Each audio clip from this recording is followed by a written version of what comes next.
Chapter 1. Kate. If you two can't stop growling at each other for 5 seconds, I'm finding duct tape. 2 sets of annoyed eyes turned to stare at me, but I raised my brow and waited to see what they would do. My head throbbed, my body was sore, and I was anxious as hell. I rolled my shoulders again, feeling the beast moving freely within me now. On some level it was cool, knowing a dragon lived within me. And on the other hand, it freaked me out. How was I supposed to function with this thing inside me all the time? Each time my anger flared, I sensed it wanting to break through and take control, but if I destroyed Mama Luce's house, pretty sure she'd kick my ass for it. Harry, the big shaggy dog, was still hanging around, and sat on his haunches close by, resting his head comfortingly on my leg. I'd been absently scratching his ears for the past few hours. It helped keep me calm somewhat. If one of us was being cooperative, there'd be no need for growling, Craig murmured. A deep rumble came from Forrest's chest, and we both eyed him. It cut off suddenly, and he lifted his hands. The manacles and chains holding him captive rattled, echoing his disdain. Are these necessary? I am a prince, and you, Kate, are in no danger from me. Ah, but you see, that means Craig is, and right now I'm on his side. You should not be. So, you're saying I should blindly follow a guy that I first just met? Dragon, he corrected. I ground my teeth, digging my nails into my thigh. Dragon I just met, one who by the way has already said any bearing my name are traitors and deserve to die, and what? Go back with you to meet your daddy, who by all rights will be pissed by the fact that 1, I'm a Dara, and 2, that I've chained his son up. I shook my head, my hair wild around my face as I tried to restrain it in a braid, mostly to keep my hands from reaching out and strangling Forrest. No thanks, I'll pass. Harry harumphed as if in agreement, and trotted away to stare out the front window. Forrest's hands fell to his lap as he looked on, torn between annoyance and defeat. I blame you. Craig pointed at himself with a mocking, surprised look on his face. Me? And why do you blame me? You're the one that said plain as day what you do to Daras. I would of course plead her case to my father. She didn't know who she was. Plead her case? Wow, aren't you a hero? Craig snapped and scooted closer to me, protectively almost. During our time in the burnt world, I had to say I found reasons to find both of them attractive, but I told myself my emotions ran high in the heat of the moment. Feeling anything besides aggravation at both of them should have been impossible in that moment. But when Craig stepped closer again, as if ready to bodily put himself between me and Forrest, a little thrill shot through me, and my dragon practically purred in delight. All right, can we please get back to figuring out who my family is or was? I checked the door to the living room, but Mama Lucy hadn't come back yet. She'd taken the kids to a neighbor's until we decided our next move. I don't know what you want from me. Forrest rested his head back against the wall and closed his eyes. I have told you everything I was told. I can't make myself remember something I don't know. There has to be more. I tossed my braid over my shoulder and held my head, willing the throbbing to stop at least for a few minutes so I could think. How long ago was the last sighting of my family? Forrest shrugged. 50 years, give or take. 50 years? That couldn't be my dad then. He wasn't that old when he died. Yes, but dragons and demons, all non-humans, we live longer, he pointed out. I lifted my head at his words and frowned between the two of them. So you two are old? Craig barked a growling laugh. No, I'm 20, soon to be 21, which I hear can be quite exciting in the human world. Yeah, means you can drink. Craig's brows drew together, giving him a brooding, cute look that made me want to reach out and smooth them back out. You can't drink yet? That's awful. Not legally. What about you? I asked Forrest, giving his foot a kick with mine when he didn't seem inclined to answer. Same? And that means my dad could have been that last dragon then, right? It's possible. Do you have a picture of him? Craig asked, but I was already shaking my head. Everything we owned was in the house the night it was destroyed. I couldn't help it, I glared at Forrest. His eyes narrowed, but he learned from my last outburst and didn't try to deny it was other dragons who attacked us. His name was Matic, I whispered. Matic Dara. Forrest Adams' apple bobbed, and he suddenly seemed very interested in the floorboards. What? I snapped. Huh? I didn't say anything. You didn't have to. Craig pushed off the couch and towered over him. You know that name, I can see it in your eyes. He sniffed in answer and refused to look up. Craig took a threatening step forward, but I caught his hand. No, if he wants to be an ass, then let him. We don't have time for this. I expected Craig to ignore me and grab Forrest by the throat and give him a good shake, but after a moment he resumed his seat. If Forrest won't confirm it, then I need your help. You saved my life. Pretty sure I owe you. You need her, Forrest snarled, his rage boiling over as smoke trailed from his nose. That's the only reason you're still here. I'm still here, Craig seethed between clenched teeth, because I'm working to stop that plague from spreading. The one you said didn't believe existed, until it attacked you and nearly killed us all. Kate here is the key to stopping it, so yes, I need her. My head gave another fierce throb as the weight of his words struck me like I was fighting that plagued beast again, and I cringed. All that matters now is stopping that thing from taking over another world, and to do that, we have to work together. I rubbed at my wrist, needing to find another bracelet soon so I could have something to fiddle with again. And if anyone gets to have a freak-out, pissed-off moment, it's me. I jumped up and paced around the living room, rubbing my temples in a frantic attempt to get the pain to leave me alone. Harry gave me a sympathetic whine, but remained at the window. I'd asked Mama Lucy about him before she left with the kids, but she hadn't figured out whose dog he was yet. Or if he was a dog at all. She'd mumbled something about a familiar, then left it that. I didn't care, really. I liked Harry, and Harry was a pretty good watchdog. He'd keep Mama Lucy safe. What did your dad look like? Craig asked. I shut my eyes tight as my feet paused. He was tall, really tall and broad at the shoulders, but he was graceful for a man. Memories floated through my mind, more of what I'd forgotten. How he helped me learn to use a sword. He was the one that taught me how to use a sword. His hair was black like mine, but his eyes were amber. Craig cursed quietly under his breath. I did see him. What when?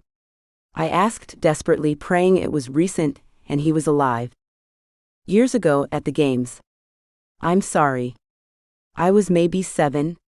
Snuck out so I could watch the fighting, and there was a Dara dragon there. He said he was 20, and I was going to be 18 soon. 4 years before he was killed, I whispered. And that was the last time he was seen? As far as I recall, Craig told me. He just disappeared. Forrest adjusted his position, suddenly looking uncomfortable. Tell me what you know, I pleaded. Please, Forrest, this is my family we're talking about. I deserve to know the truth. Forrest chewed his bottom lip so hard I thought he would bleed. You're going to hate me more than you already do. I don't hate you, I corrected. I don't exactly trust you not to act rashly. The beast within me lifted her head and growled quietly, but Forrest opened his mouth and the words sounded forced out of his throat. I was there at the games Craig was, and I saw the same fighter. We all did.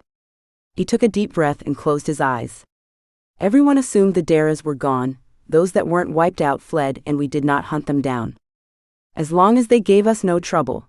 But then a dragon fighter showed up to the games, and the moment he started fighting, everyone knew exactly what he was.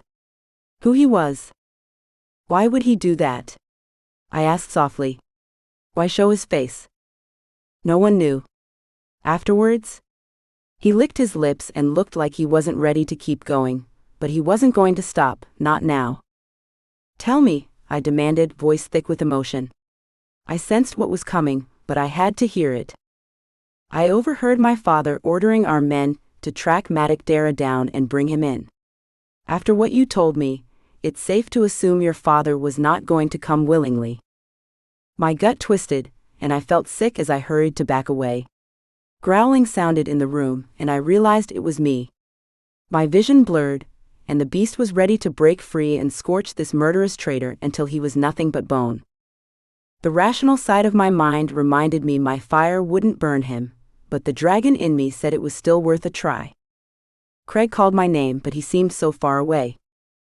I shook my head, but the growling intensified. I wanted to be free. I wanted to soar over the clouds. I wanted to burn the town to the ground, so they could feel my pain. The doors slid open to the living room, the banging drawing my attention. Mama Lucy was there, and she rushed towards me. Her lips moved, but I heard nothing she said. Her fingertips touched my forehead, and I was floating in blissful darkness, the dragon curling back up in a tight ball, watchful but at peace. For now. Chapter 2. Craig. I laid Kate on the couch for Mama Lucy. I tucked a loose strand of her braid behind her ear as she relaxed in sleep. "What did you do?" I straightened to see Lucy scowling at me and Forrest. "Don't look at me." Forrest rolled his eyes and huffed. "I merely told her the truth, which is what she asked for. This is not my fault." Seems like it might be a little bit your fault." I held up 2 fingers an inch or so apart for emphasis. "I mean, it was your family that killed her family, and then your father that sent the orders that killed her parents." Lucy's scowl deepened as she crossed her arms. "You're lucky those chains are all you're bound in." She walked around the room and peered out the window, Harry obediently following at her heels. "Guess he found his new home, and it wasn't with me." Mama Lucy whirled around. "Do you know why your father went after him?" Forrest shook his head. "I only overheard the orders, but never the reason." I found it strange Maddox would have shown his face at all, honestly. It had been years since the fallout. Kate stirred on the couch, and all 3 of us held our breath. Her eyes blinked open, and she glanced around. "How did I get on the couch?" She sat up slowly and rubbed her forehead, swinging her legs over the side. "You have to learn to control your emotions," Forrest informed her. I laughed in disbelief. "Do you have a death wish?" I asked. Kate mumbled for him to shut the hell up at the same time. All I did was tell her the truth. "Yeah, well, maybe no more talking about my family right now." She held her stomach and looked ready to be sick, but after a few deep breaths seemed fine. "What else do you know about this plague thing?" "Only the bit I could learn before I was booted out of Boshan," I admitted. "Well, let's start with that," she insisted, and propped herself up on the couch better to listen. "You said this burnt world was taken over by it? Or created for the plague to be sent there? There's very little information on it anywhere. An interesting fact," I added as I plopped down in an armchair, "that world didn't exist until 1,000 years ago. Before then, no burnt world was recorded, and the only mention of it was during the trials of the Daras who tried to kill the royal family." "What did they say?" I leaned back in my chair and let my gaze linger on Kate's. "They claimed after the breach was broken, they had no way to stop the plague, so they sent it to another world, one they created. It was meant to hold the darkness forever, but clearly, something went wrong. I'm guessing if the shield was taken from them, then whatever power they did use to seal it is failing, has been for some time." I shrugged my shoulders. Makes sense since their lands are said to be cursed. It was probably the plague that drove them to madness. What caused them to fight the dragons they spent so many centuries trying to protect? "Does not matter what drove them," Forrest grunted darkly. "They tried to murder my family in their sleep." "I know, but I don't think they did it on their own volition. I think the plague was controlling them." Kate's face paled and she swallowed hard. "What is this plague thing?" she asked, diverting the subject. "No one really knows for sure. It appeared one day out of a crack in the world, or so the story goes. It swarmed forth, devouring everything in its path. No one knew what drove it or where it came from, but there was only one way to seal it away." "The shield of the Vindicar," Kate breathed. "My dad, when I saw him, he told me we were betrayed. The shield was stolen and destroyed." My mind raced with possibilities, recalling every detail I could remember on the plague and the Dara's involvement with it. It's why they had to send it through a portal. They didn't have their weapon to trap it again. Kate reached into her pocket and pulled out the shard. "But this time I will." The shard caught the sunlight, sending a prism of red and orange light against the floor and ceiling. If we want answers, we need to go back there, I told her earnestly. We need to return to the Dara lands and see if there's anything left behind for us. I need to know where I come from, Kate agreed, but Lucy was already shaking her head. Mama Lucy, you can't expect me to stay out of this. Not after everything's that happened. That's exactly why you shouldn't go, not there. I have to, Kate argued gently. If I'm the last of this line, of the only dragons able to stop this plague from spreading, I can't sit back and do nothing. Craig said it's already spread to Boshan. What happens if it gets further? If it gets here? She tucked the glass away and took Mama Lucy's hands. What about the kids? She squeezed Kate's hands. There's nothing I can say to stop you, is there? I wish there was, she admitted with a bitter laugh. This is not exactly how I thought my life would go, you know? Figuring out who my family really is. I was hoping for something boring. Patting Kate's cheek, Lucy said, I knew from the day I first met you, you were special. Saw it in your eyes, that promise of a great destiny. Adara. Kate shook her head, and her glance drifted to mine for a brief moment. A rush of heat stirred in my chest and I rubbed it, unsure of what I felt, but then Kate looked away as Lucy pulled her to her feet. If you're going, then you will need supplies. Come with me to the greenhouse. Craig, you two can get cleaned up in the bathroom upstairs, Lucy told us. And don't you dare take those manacles off him, she warned. I smirked. Didn't plan on it. Kate and Lucy walked through the house, Harry following behind, and I heard the back door open and close. Forrest was already on his feet when I turned around, and I gave a mock bow and a flourish of my hand, letting him walk ahead of me to the stairs. The second we step foot in dragon territory, my father will know. His steps were heavy on the stairs, and the chain rattled. He will come for me. Not if we're careful. You don't think the demons will be there searching for you too? Where do you think your cousin went to, after he could not find you here? He won't stop hunting you. None of them will. I ground my teeth and imagined grabbing him by the neck and throwing him over my shoulder to thud down the stairs. He might even break a few bones if I was lucky. Let me worry about my family troubles. As you wish. And if we get caught, that means Kate is caught as well. Do you truly want your father to know she's a Dara? Forrest's shoulders stiffened as we hit the hall and moved down looking for the bathroom. As I said, I will plead her case, and once we explain what we have seen, I have no doubt my father will see reason and let her live. For how long? I grunted. I doubt he'll let her keep breathing after she helps return this plague to its cage, if he lets her live that long. For all you know, his men might have orders to kill Daras on sight. He would not do that. No? Then explain to me how her father and mother wound up dead, I snapped. I glanced to the right and grabbed his shoulder to stop him. He shrugged me off, whipping around with a growl, but I jabbed a finger into the bathroom, then flipped on the light. Get cleaned up. I'll be right out here. He held up his wrists, but I shook my head. Don't understand how I'm to properly tend to myself if my hands are bound. I managed. I gave him a wide grin, and he sulked into the bathroom, slamming the door shut in my face. Touchy. The chains would hold Forrest without a problem, so I pushed away from the door and wandered down the hall. It wasn't hard to sniff out Kate's room. Her cherry vanilla scent from some lotion or another stuck with me, and I pushed open a door in the middle of the hall. Her room was small but cozy looking. There was a hanging hammock in the corner. I could imagine her sitting and reading there. The bed was a mess, and there were clothes scattered around the floor and tossed carelessly over the bed. I peeked towards the stairs, but there was no sign of her or Lucy yet, so I stepped further in. Shelves of books hung over a tiny writing desk with a laptop and stack of textbooks. A sketchbook sat open beside them. Gently I turned it so I could see the images better. Most were of a garden and a greenhouse. A few were of kids, probably the others that lived here.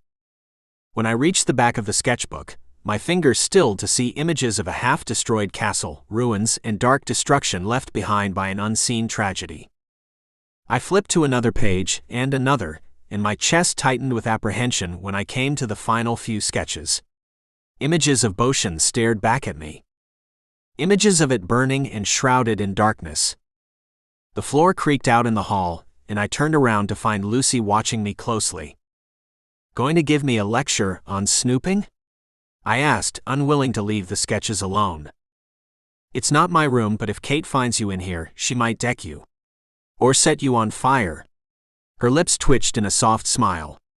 "What were you studying so intently?" I hesitated to show her if Kate hadn't yet, but she needed to know. "These?" I held up the sketches to her, and Lucy let out a strangled noise of surprise and fear. Exactly what I was thinking. How would she know what my world looks like if she's never been there? "I don't know, but these images, these look as if they haven't happened yet." "That's what worries me," I sighed. "You think she glimpsed the future somehow?" "Anything is possible. The Daras are a strong family given a task of great importance. There may have been a buried ability to predict when this plague would strike. Then Boshin doesn't have much time." I tore out the sketch and folded it up to ask her about later. Lucy arched a brow at me but said nothing. "I came up to fetch you both some clean clothes," she said, and headed off down the hall. I waited in the hall as she disappeared in a room at the end, then returned a few minutes later with 2 shirts and 2 pairs of cargo pants. "Did you kill the previous owners of these?" I teased, and she tossed them at me with a mischievous grin. "You'll never know. Now then, I'm running into town to gather supplies with Harry. And to see if I can't replicate the potion you used against the plague, but it will take time, so I doubt I'll have any for you today. Kate is in the greenhouse. I suggest the 2 of you give her some peace and quiet, for a few moments at least. I would prefer to return to a house that's still standing." She turned to go, but I stopped her as I called her name. "After we went through the portal here, what happened? What of the others?" "My cousin. Those who enter a witch's house against her permission always get what's coming to them," she said quietly. "Your cousin will be feeling the beating for a few days at least." "And the dragons?"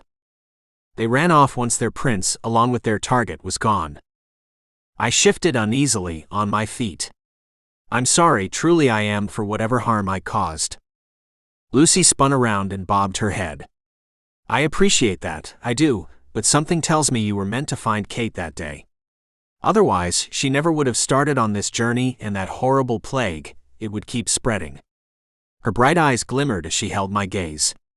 "Fate is funny sometimes, acting in ways you don't expect. All I ask is you do your best to keep her safe." I scuffed the toe of my boot across the floor. "I don't have the best track record for staying out of trouble, as I'm sure you've noticed." "You care for her?" Not a question, so I didn't answer. "You'll keep her safe because you are more than just the bastard son of a demon king," she said firmly. I was compelled to meet her eyes again. They shone with power, and I had no doubt she'd been able to hold her own against my cousin long enough to chase him off. "You are meant for great things, Craig. Do not let anyone tell you differently." Swallowing hard, I fiddled with the clothes in my hands and felt a surge of knowing flow through my being. What it meant, I had no idea. "I will do my best to keep her safe, I swear it to you." "Good." Her voice was thick with worry, but she said nothing else and left me alone. I stood in the same spot for a long while before getting my feet to move again. Whatever happened once we reached the dragon territories, I would not be the one to let Kate down. Chapter 3. Kate. I hoped being in the greenhouse would calm my quickly fraying nerves, but as Mama Lucy and I worked at gathering the herbs we would need for our journey, all my thoughts turned to what we would face once we left the safety of her home. My gut was in full rebellion, and I sipped at the soothing tea Mama Lucy brewed for me before she left. We needed salves and a few enchantments, things to aid us on our journey. A journey to the cursed lands of my family.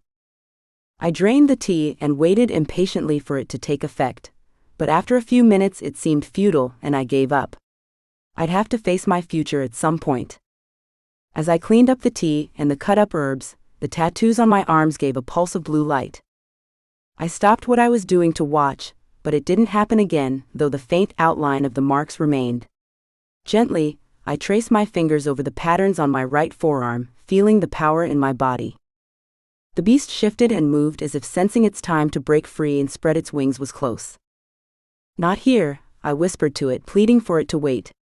Mama Lucy would kill me if I destroyed the greenhouse and garden. The beast huffed in annoyance, but I felt it settle back down, alert but calm. Once the herbs were in my leather satchel, I left the greenhouse and ducked inside. I heard the water running upstairs, and assumed the guys were still cleaning up and changing. Mama Lucy always kept spare clothes left behind by the previous kids in her care, just in case. I set the leather satchel on the dining room table, and headed upstairs to find a fresh change of clothes of my own, my boots and anything else I could think of that might be useful. Which wasn't much. I'd never planned on going on some portal jumping adventure. Ever. I opened my bedroom door and froze when it was halfway open. My jaw went slack, and all I could do was stare at the shirtless half-demon in my room. Either he hadn't heard me open the door, or he didn't care that I was getting a full view of his muscular back and broad shoulders. I nibbled my bottom lip, and studied every inch of that bare skin I could see. Craig was already attractive in my opinion, but now he was even more so. Tattoos ran down the right side, intricate runes that looked similar to the ones on my arms. They were beautiful and dangerous. But it was when he shifted, and the light changed on his back, that I noticed the crisscrossing of scars along his back. They ran from his shoulder blade down to the top of his cargo pants. The skin was mangled towards the center of his back, and I covered my mouth so as not to make a sound. The pain he must have gone through to get those had to be immense. Another long jagged scar ran horizontally, starting near the first set of scars and disappeared around his left side. Consequences of a demon learning to use magic. His growling voice startled me, and then he turned. There was a smile on his lips, but it didn't meet his eyes. His chest was as sculpted as his back, and he held the clean shirt in his fist, not yet pulling it over his head. The scar that started on his back ran around to his navel, as well as the tattoos that covered part of his chest. "See something you like?" I shook my head, face burning hot, and quickly turned away. "Sorry, I didn't expect you to be in my room." "Closest to the bathroom to keep an ear out for Forrest," he explained, still not putting his shirt on. "I don't mind you staring at them." "The scars?" I nodded but didn't move from the doorway or look up. His boots thudded across the floor and appeared in my vision. "Kate, really, it's fine." With 2 fingers under my chin, he gently lifted my head so our eyes locked. The first time we met, I was amazed at how intense his gaze was, but now I saw so much emotion roiling around in there, lost in a swirling storm of pain, hate, and something else I wasn't sure I understood. My breath caught seeing how close we stood together. I felt the heat from his body hit mine, and my eyes darted to his lips. His smirk told me he caught the movement, and I cleared my throat, taking a large step away before I did something stupid. Like, hiss the crap out of him. "You weren't supposed to learn magic?" I said, trying to distract myself. "No. It's seen as cheating." "But you did it anyway?" I swallowed hard, and mentally yelled at him to put his shirt on, but he seemed extremely comfortable walking around without it. I had to do something to stay alive. "And when they found out, they whipped you?" He arched a brow, and I felt worse than I had a few minutes before. "That's horrible. I'm so sorry." Unsure why I did it, my hand reached out and traced the length of the long pale scar at his side. Goosebumps broke out on his skin, and I heard him suck in a deep breath, but he didn't pull away. "And this one?" "That was courtesy of my cousin, Reginald. Don't worry, I paid him back in kind before I left." My hand stayed on its path, around to his back and up the mangled scars. From there, my fingertips glided over the tattoos. The runes on my arms pulsed with power, as if in recognition of the markings. His body shifted, and he pressed his back into my hand. In that moment, I wished the rest of the world would go away. Facing down a plague and saving the world was not as appealing as staying here in this spot with Craig. When I made it around his shoulder and to his chest again, His free hand caught mine, holding it flat over his heart where the tattoos stretched across. His pulse was quick but strong, matching the rhythm of my own. We had a connection. It was warm and inviting, like curling up on the couch for a cozy day by a fire. Even the dragon within me lifted her head and seemed to growl in approval.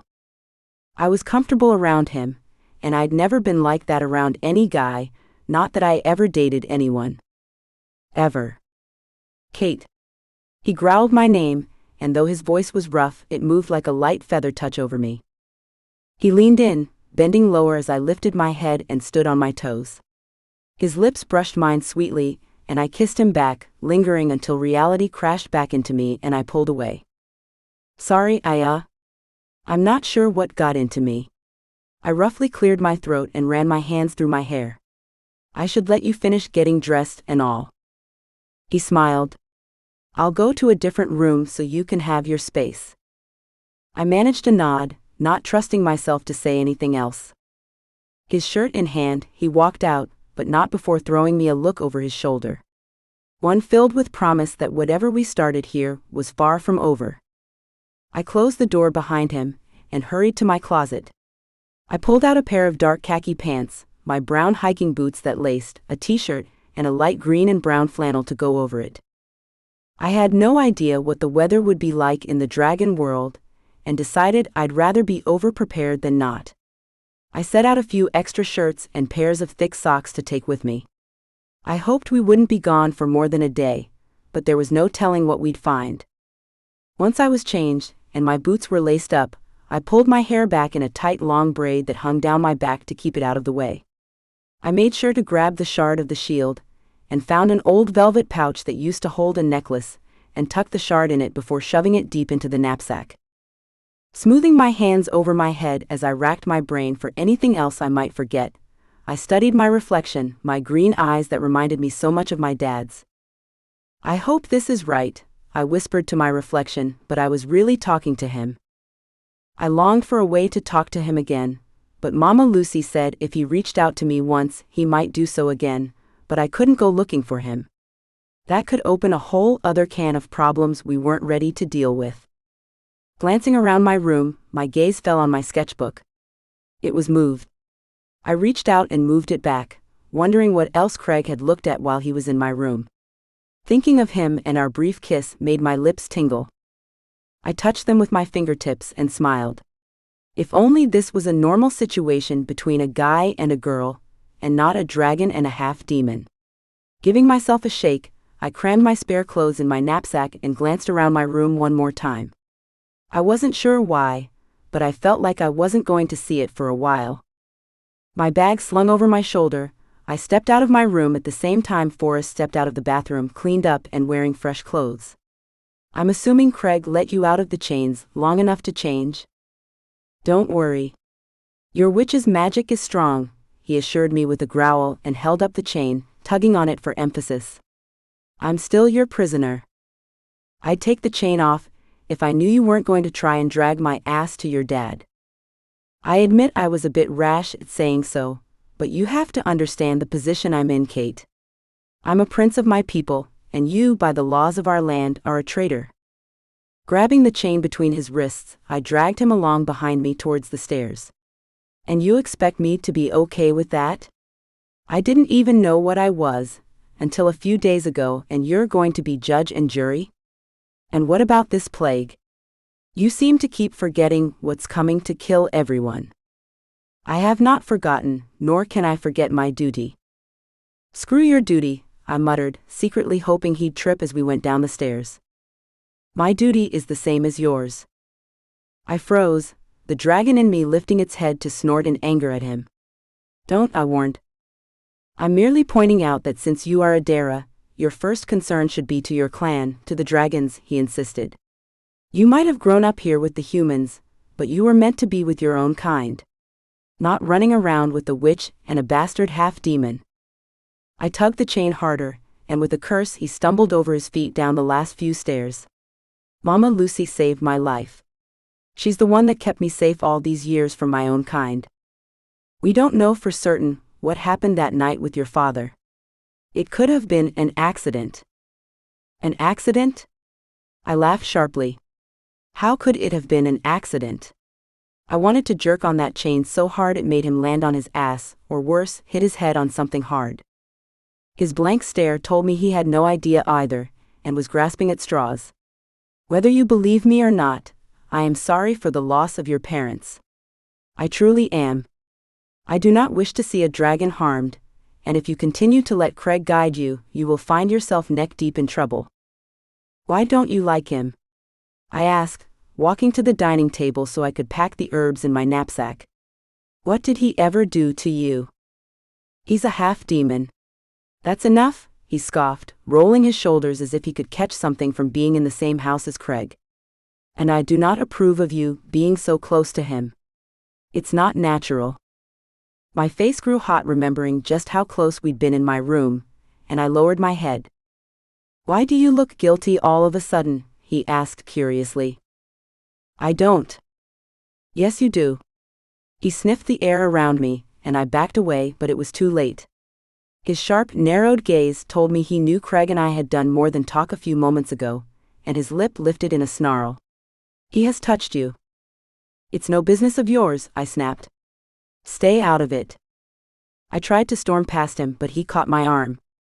The same familiar jolt of belonging shot through me, as it had the day on the street when I barreled into him. My heart pounded, and my dragon sat at attention as a strange longing filled my being. Forrest was a dragon, and now that mine was awakened, it sensed his. I felt it stirring inside his body, the longer he held onto my arm. His energy thrummed against mine, and in that moment I wasn't staring into his eyes, I stared into the eyes of his dragon. I know I have not made things easy, he whispered, but I do know we must stop this plague from harming our people. I will fight for you, Kate Dara, I will. I need you to know that. I want to believe you, I replied softly, my brow furrowed, but how can I? What do you see in my eyes? Do you see an enemy? His bright blue eyes glimmered with the life of his dragon, and I couldn't deny the kinship he gave me. The connection I sensed between myself and Craig was different than what I felt now with Forrest. This was familiar, and on same strange level made me feel like I was home. I blinked and my gaze lingered over his chiseled face, how those blue eyes stood out against his darker skin. Tattoos snaked up towards his neck and disappeared beneath the collar of his t-shirt before reappearing out of the sleeves. Markings of his clan. I knew it without having to ask. They jogged a memory in my mind, and the marks on my arms started to make sense. All dragons were marked for the clan they belonged to, designating their bloodline. Guess mine had been made invisible by the bracelet I wore since I was a child. Without a word, I reached up and undid the manacles around his wrists. Don't make me regret this, I told him, and shoved the chain in my knapsack. Just in case. Forrest rubbed his wrists. I will not betray you again, Kate. You have my word as a prince. How about you help me find the rest of the shield, and seal the plague away for good? We can worry about all the other crap later. The dragon in me said I could trust him, even though I was still angry with him. Red flags shot up in my mind, but we needed his help. Craig wasn't from the dragon realm. Forrest was, and with him, we'd be able to find our way around faster and hopefully avoid any trouble. I felt his eyes on me as I organized my pack just for something to do. Craig whistled as he trudged downstairs a few minutes later, and paused when he saw Forrest without the manacles. You sure you want to do that? We need him. And though he decided to be an asshole once we returned home, he did help us in the burnt world, I pointed out. Don't worry, I still have the chains. I told them I was going to the kitchen to find some bottles of water, but really, I needed to get away from their stare down. Whatever bro talk they were having without words, I did not want to be a part of it. I had enough things to worry about, like finding a shield broken into possibly hundreds of pieces, and sealing a plague spawn back in its cage. Yup, that was more than enough for me to deal with. Chapter 4. Forrest. Craig's eyes followed Kate as she walked to the back of the house and vanished into the kitchen. You're lucky, he told me. She trusts you. She should trust me. I am the only one in this room who is trustworthy to begin with. Seriously? I stepped closer, so we were only a foot apart. I'm only going to warn you once. Stay away from her. Do not think for a moment you could ever be with her. She is a dragon and a Dara. Something you seem only to care about because you deem her a traitor. He squared his shoulders as his hands closed into fists at his sides. And Kate is a grown woman. She can choose her path. She is a dragon and belongs with her own. You're going to keep trying that line, aren't you, until she gives in? He rolled his eyes and walked away. You know, if she finds out you're trying to keep me from her, she'll be pissed at you all over again. I glanced over my shoulder towards the kitchen. I want what's best for her. Craig laughed. You're serious? That's what this is about. You're jealous. I kept a careful blank face. No, I'm not. Yes, you are. You're jealous that I met her first, and that I had a moment with her first, he said, and gave a crooked smile, telling me exactly what that moment entailed. They'd kissed. He didn't have to say it out loud. I saw the way Kate's cheeks burned when I mentioned his name. My dragon stirred within me, thinking of this foul beast touching her, but I kept myself in check. Whatever was between them would not last long. Craig was not a warrior, not a true hero at heart. When the time came for him to fight, he would run. I knew his kind well enough.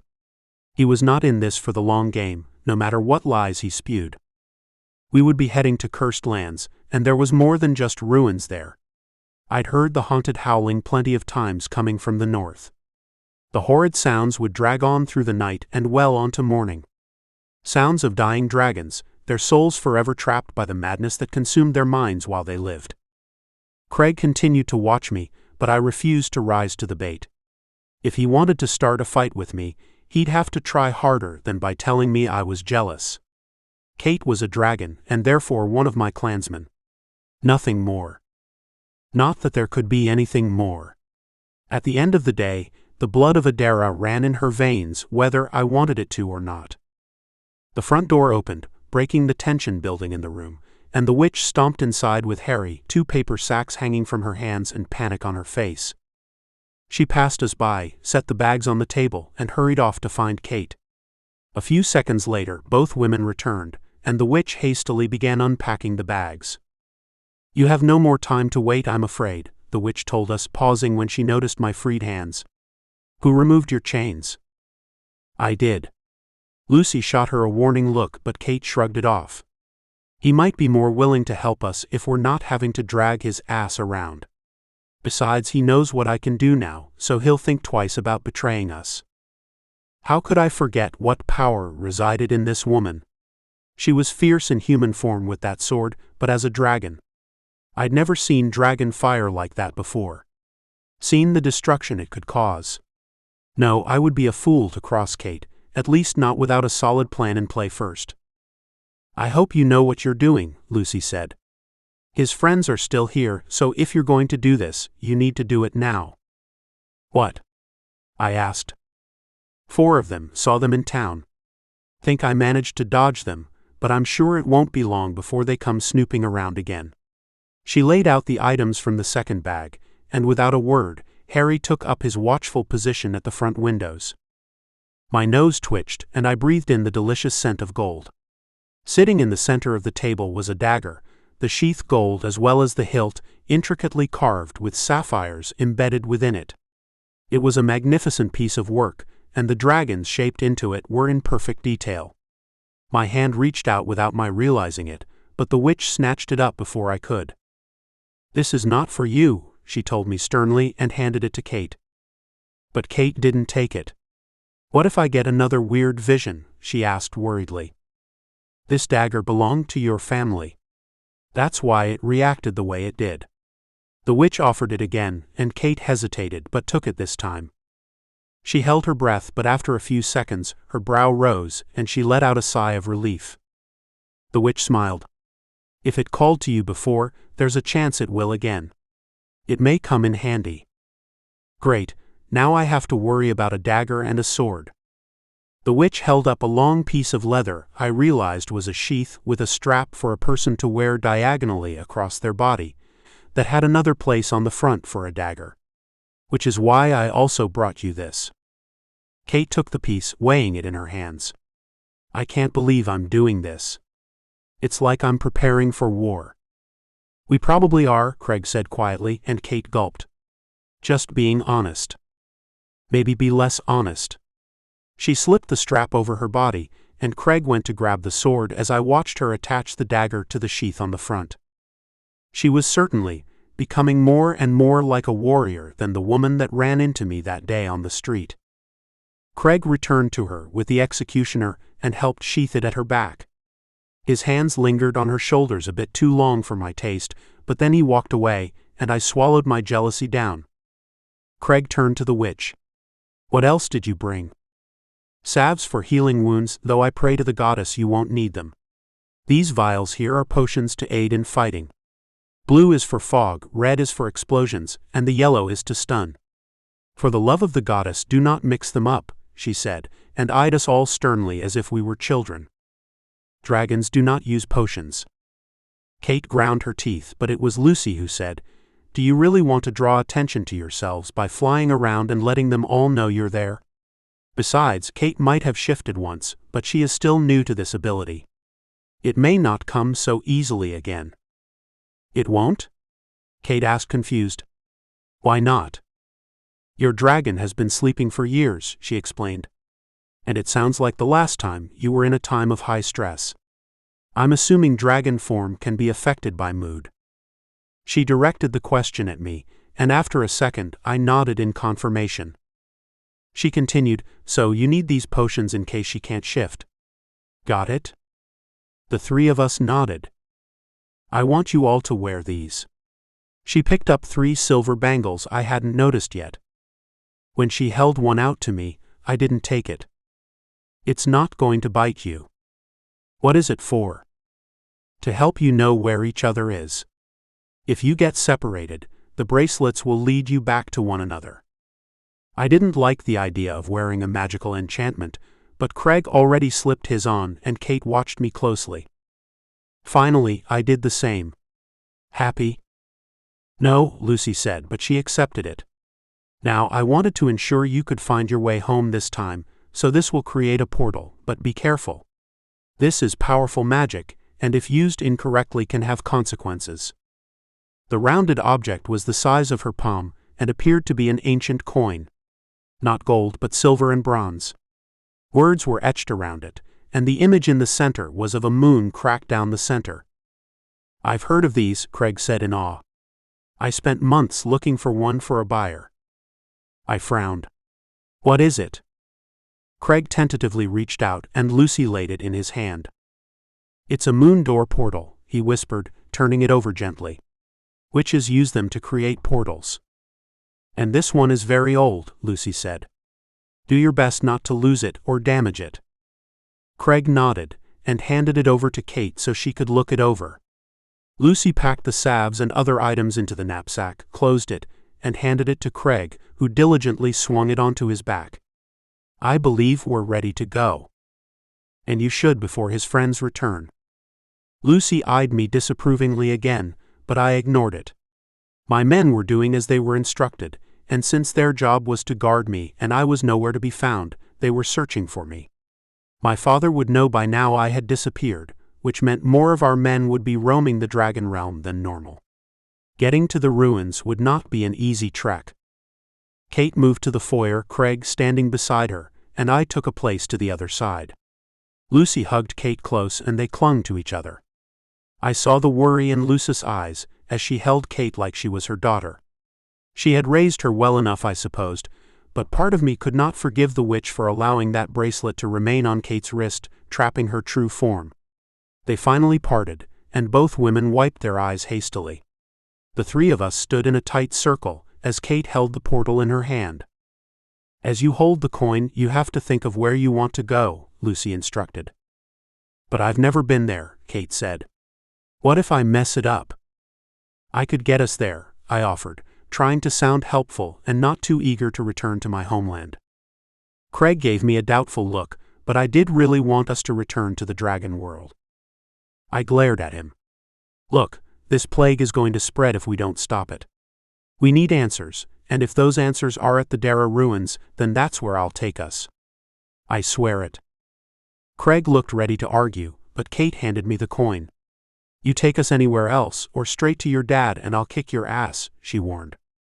Wearing the executioner blade on her back, and the dagger at her front, she looked like she probably could without a problem.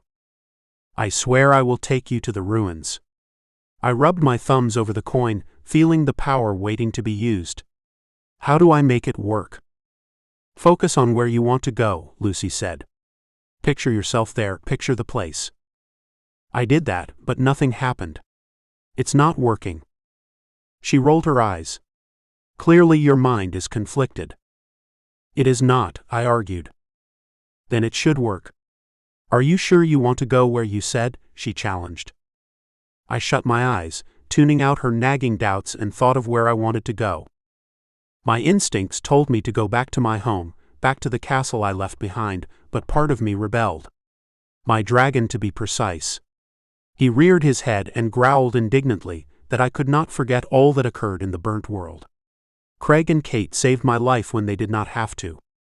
And Kate, she risked herself to save both of us so we could get back home. She fought a plagued demon, could have easily died, and I was considering going back on my word. I wanted to say my father would understand our plight and aid us in this quest, but the dragon huffed in annoyance. My father would look to his own first. He would see Craig as a means to an end, and Kate as a Dara. As much as I told myself it had to be an accident, her father dying, the dragon in me sensed the deception. Whatever happened to her parents came back to my father's actions. No, I had to help them, and stop this plague from leaving the burnt world and coming to the Dragon One next, unless it was already there. Think it's working. At Kate's words, I opened my eyes to see the coin glowing and humming with power. The words turned bright blue, and Lucy told us to hold on to one another. She only had eyes for Kate, and I saw the silent exchange between them. The fear Kate might not come back. The glow from the coin grew, and Craig and Kate laid a hand on my shoulders. Soon it surrounded us, and I felt my feet leave the floor as we were removed from the witch's home and flung through the portal. Swirling blue and purple lights surrounded us, and though I couldn't see Kate or Craig, their hands dug into my shoulders. We twisted and turned, until I thought I was going to be sick. When the lights faded, we collapsed in a heap, hitting solid ground with a thud. I grimaced as my head hit harder than the rest of me, and I opened my eyes. Are we in the right place? Kate asked, sitting beside me and looking around curiously. I sat up, holding my throbbing head, and nodded. Welcome to Gregornath, I said, home of the dragon clans. And where exactly are we? Craig asked. I glanced around and tried to get my bearings, my head still throbbing, making it hard to focus. We should be on the outskirts of the capital. A few miles at least, away from anyone who might see us. Why? Because someone's already seen us, he growled. And they're coming this way. Chapter 5. Kate. What? I whipped my head around towards the direction Craig was looking. That doesn't sound promising. The thundering of horse hooves pounded our direction, and Craig hauled me to my feet. He did the same for Forrest, but the second Forrest stood, punched him hard in the face, sending him flying backward. What the bloody hell type of game are you playing at? Craig growled and brought his fist back for another hit. I caught his arm and shoved them apart from each other. Can we get out of sight before you two try to kill each other? He's already betrayed us. It's a patrol, Forrest explained quickly, rubbing his jaw and glowering at Craig. They probably felt a disturbance in the air and are coming to investigate, as they should, since they've also probably received word that their prince has gone missing. The horses were getting closer, and as the guys bickered like children, I searched for a place to hide. There was a rock outcropping not too far from the place we landed, and with them still snapping at each other's throats, I grabbed them both by an ear and tugged them out of sight. They winced and tried to pull away, but I only held on tighter, then tossed them to the ground behind the rocks. My newfound strength was coming in handy already. Shut it, both of you, I warned when Forrest opened his mouth again. His eyes narrowed, but he fell silent. I peeked my head over the rocks, careful to use the bit of brush around us to hide, and watched as 5 horses came to a stop where we landed. They studied something on the ground, and I worried they would find a way to track us. One by one, they hopped off their horses and looked our direction. I ducked down quickly, cursing. We have to move, I whispered. Forrest studied our surroundings and nodded. Follow me, stay close. He took off, staying bent over, and I quickly followed with Craig right behind me. We wove our way through the trees, but I could hear the dragon soldiers behind us. My pulse pounded in my ears, drowning everything else out, as my dragon lifted her head, ready to strike. I felt the change start to come over me, and suddenly Forrest reached back, took a firm hold of my hand, and my dragon settled down. I let him keep hold of me as he led us on, down a short slope to a creek. We stomped through it, and then veered sharply to the left up another rocky slope to where a dark grove of trees grew. We huddled close and waited, listening intently for any sign of them following. Forrest's hand was warm on mine, and I felt his race pulsing as strongly as mine was. The soldiers grew closer. I shut my eyes, willing them to look the other way to not find us, but the sound of water splashing made me open my eyes. The trail ends here, a rough voice yelled. Spread out and send word back to Kaden. We may have intruders. We can't just sit here, Craig whispered. They'll find us. Forrest let go of my hand, and my dragon mourned the loss of his strong touch before I scolded myself for thinking of anything but escaping these dragons. He was brushing at something on the ground, and I frowned, wondering what he was up to, when I saw the edges of a wooden door. Carefully, he opened it a crack and motioned for us to jump down. Craig flat out refused to do it, but we were running out of time. Before he could stop me, I swung my legs over the dark pit and dropped down. It was a bit further than I anticipated, and swallowed a surprised yelp when I hit the ground hard. Forrest dropped down after me, and moved back to the opening to hold up Craig's legs long enough so he could quietly close the trapdoor. Then he dropped him, and Craig flailed his arms, trying not to land on his head. Are you done now? I demanded, surprised I could see their outlines in the darkness. How can I see? We're able to see in the dark, Forrest replied. Partially, at least. I heard fumbling, and saw Craig digging around in the knapsack. A bright beam of light came on a second later, and he waved the flashlight around us. The tunnel was made of stone and mud, filled with cobwebs and the spiders to go along with them. I shuddered, and instinctively moved closer to them and away from the dangling webs. Where are we? Craig asked, shining the light in one direction then another, where it was swallowed up by the darkness. Old tunnels. They run underneath most of the clan's territories. Why? I didn't think dragons would like to be underground. I asked. Forrest grunted in agreement, and I saw the beads of sweat on his forehead. We don't, at least most of us don't. I guessed growing up in the human world made me less prone to being uncomfortable when away from the open sky. I didn't like it, but I could stand it if it would keep us out of sight. How close will these take us to the Dara lands? I asked. Within a few leagues, but that's open territory. It's going to be difficult to sneak around once we reach the end of the line, he explained. Dragons still patrol the area? I frowned. Why? Because stupid children like me and my friend will try to go to them. And to keep any others from stumbling into them unknowingly. Or to keep the truth hidden from your people, Craig mumbled. Forrest growled, and though I couldn't see the smoke coming out of his nose, I smelled it, sharp and acrid. My father does not lie to our people. No? So, Matic Dara was not one of your people? Guys, just stop, I growled and moved between them. Craig immediately lowered the beam of light he'd been shining purposely right into Forrest's eyes. I exhaled. We'll deal with that later, but right now we need to keep moving. I have a feeling we're going to be walking quite a way. Forrest nodded in agreement and rolled his tense shoulders. Indeed. It'd be a shame to lose someone along the way. If you touch each other, I interrupted as Craig growled, I'll duct tape your hands and your mouths, and yes, I brought it with me.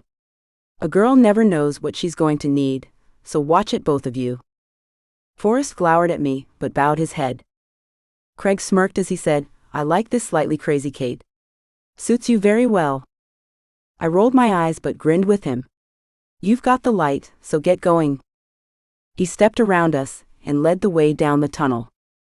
I wanted to run so we could get out of here faster, but the ground was extremely uneven with rocks, and where the dirt had come through the stones that held it back, keeping it from crushing us.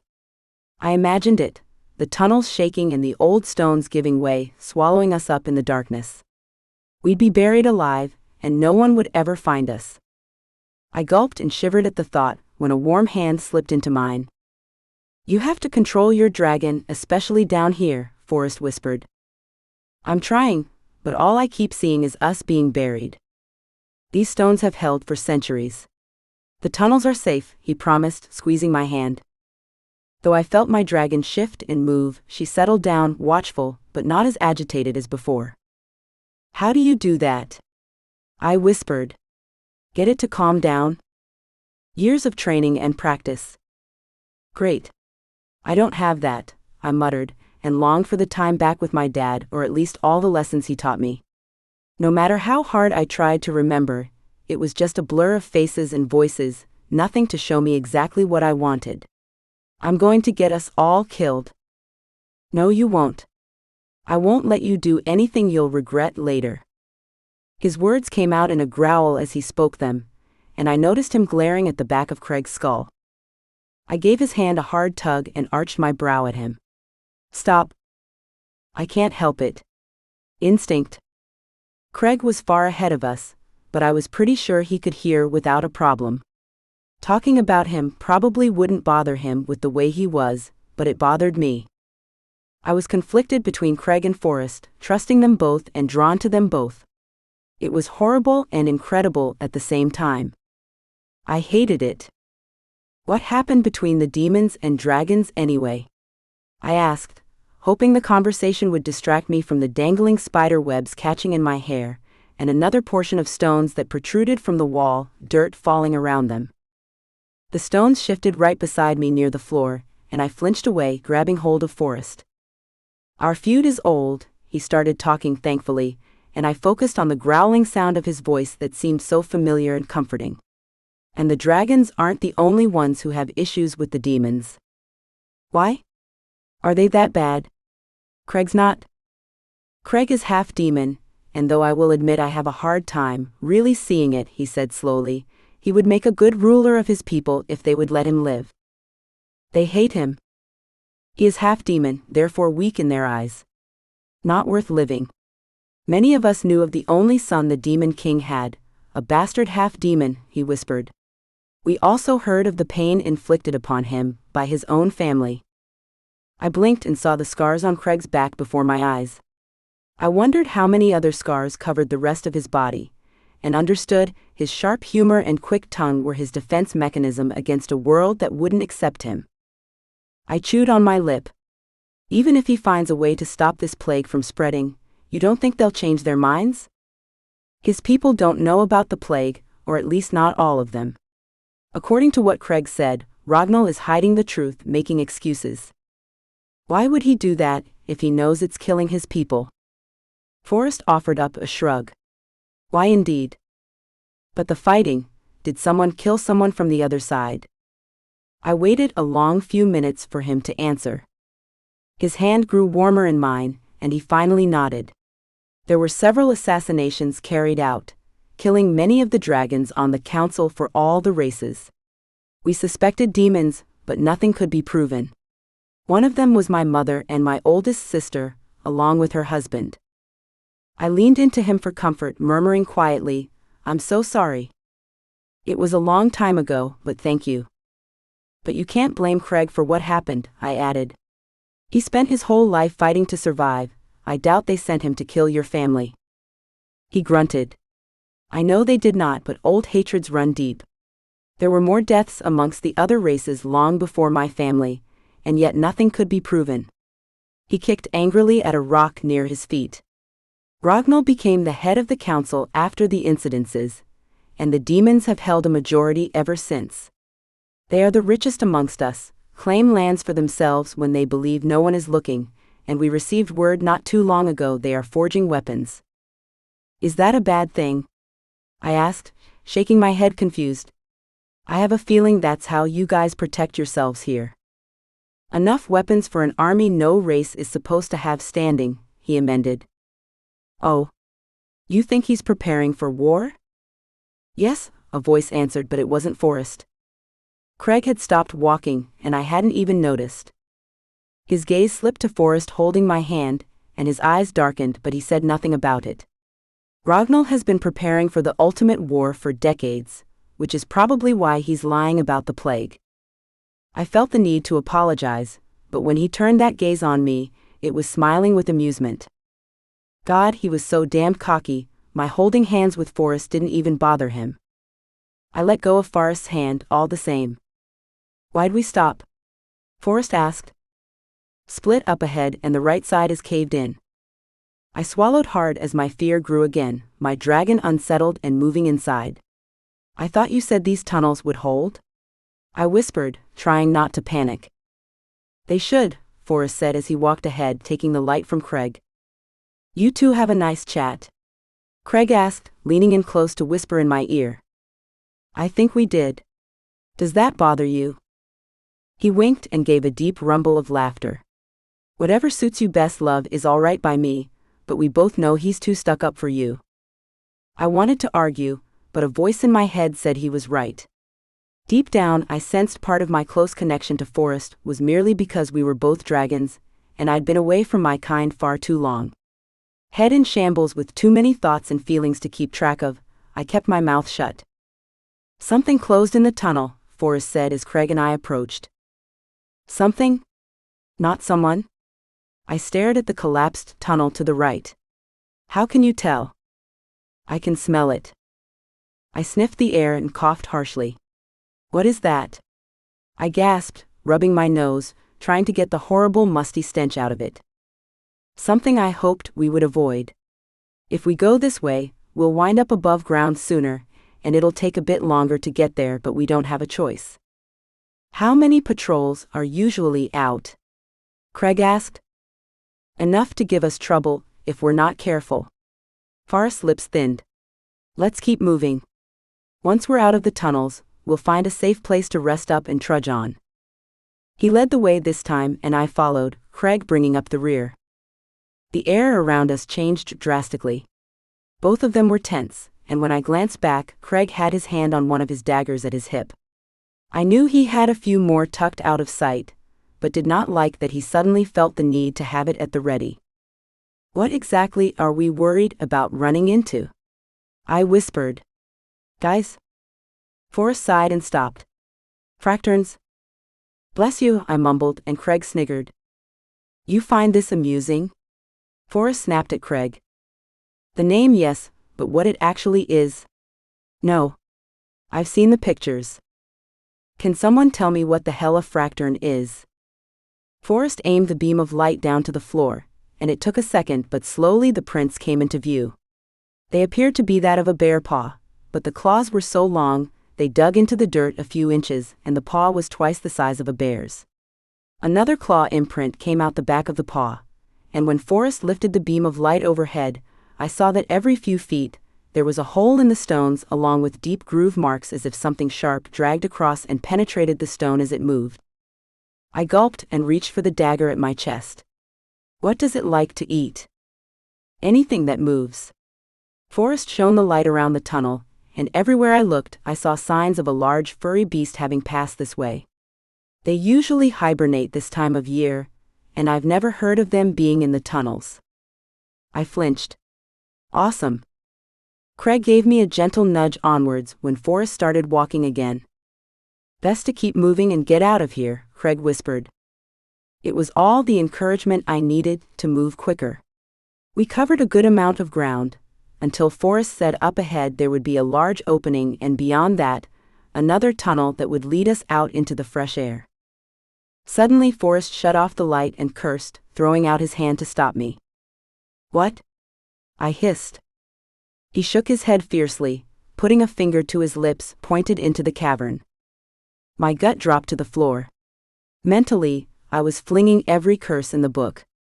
Outwardly, I was grabbing the dagger so hard my knuckles turned white. There, filling the cavern, were a sleeping group of these fracturns. Across the open space, I could see the other tunnel, but there was no way we were getting past without waking them up. We were trapped. Chapter 6. Forrest. My gaze darted around the space, searching for a way through the sleeping masses without waking them up.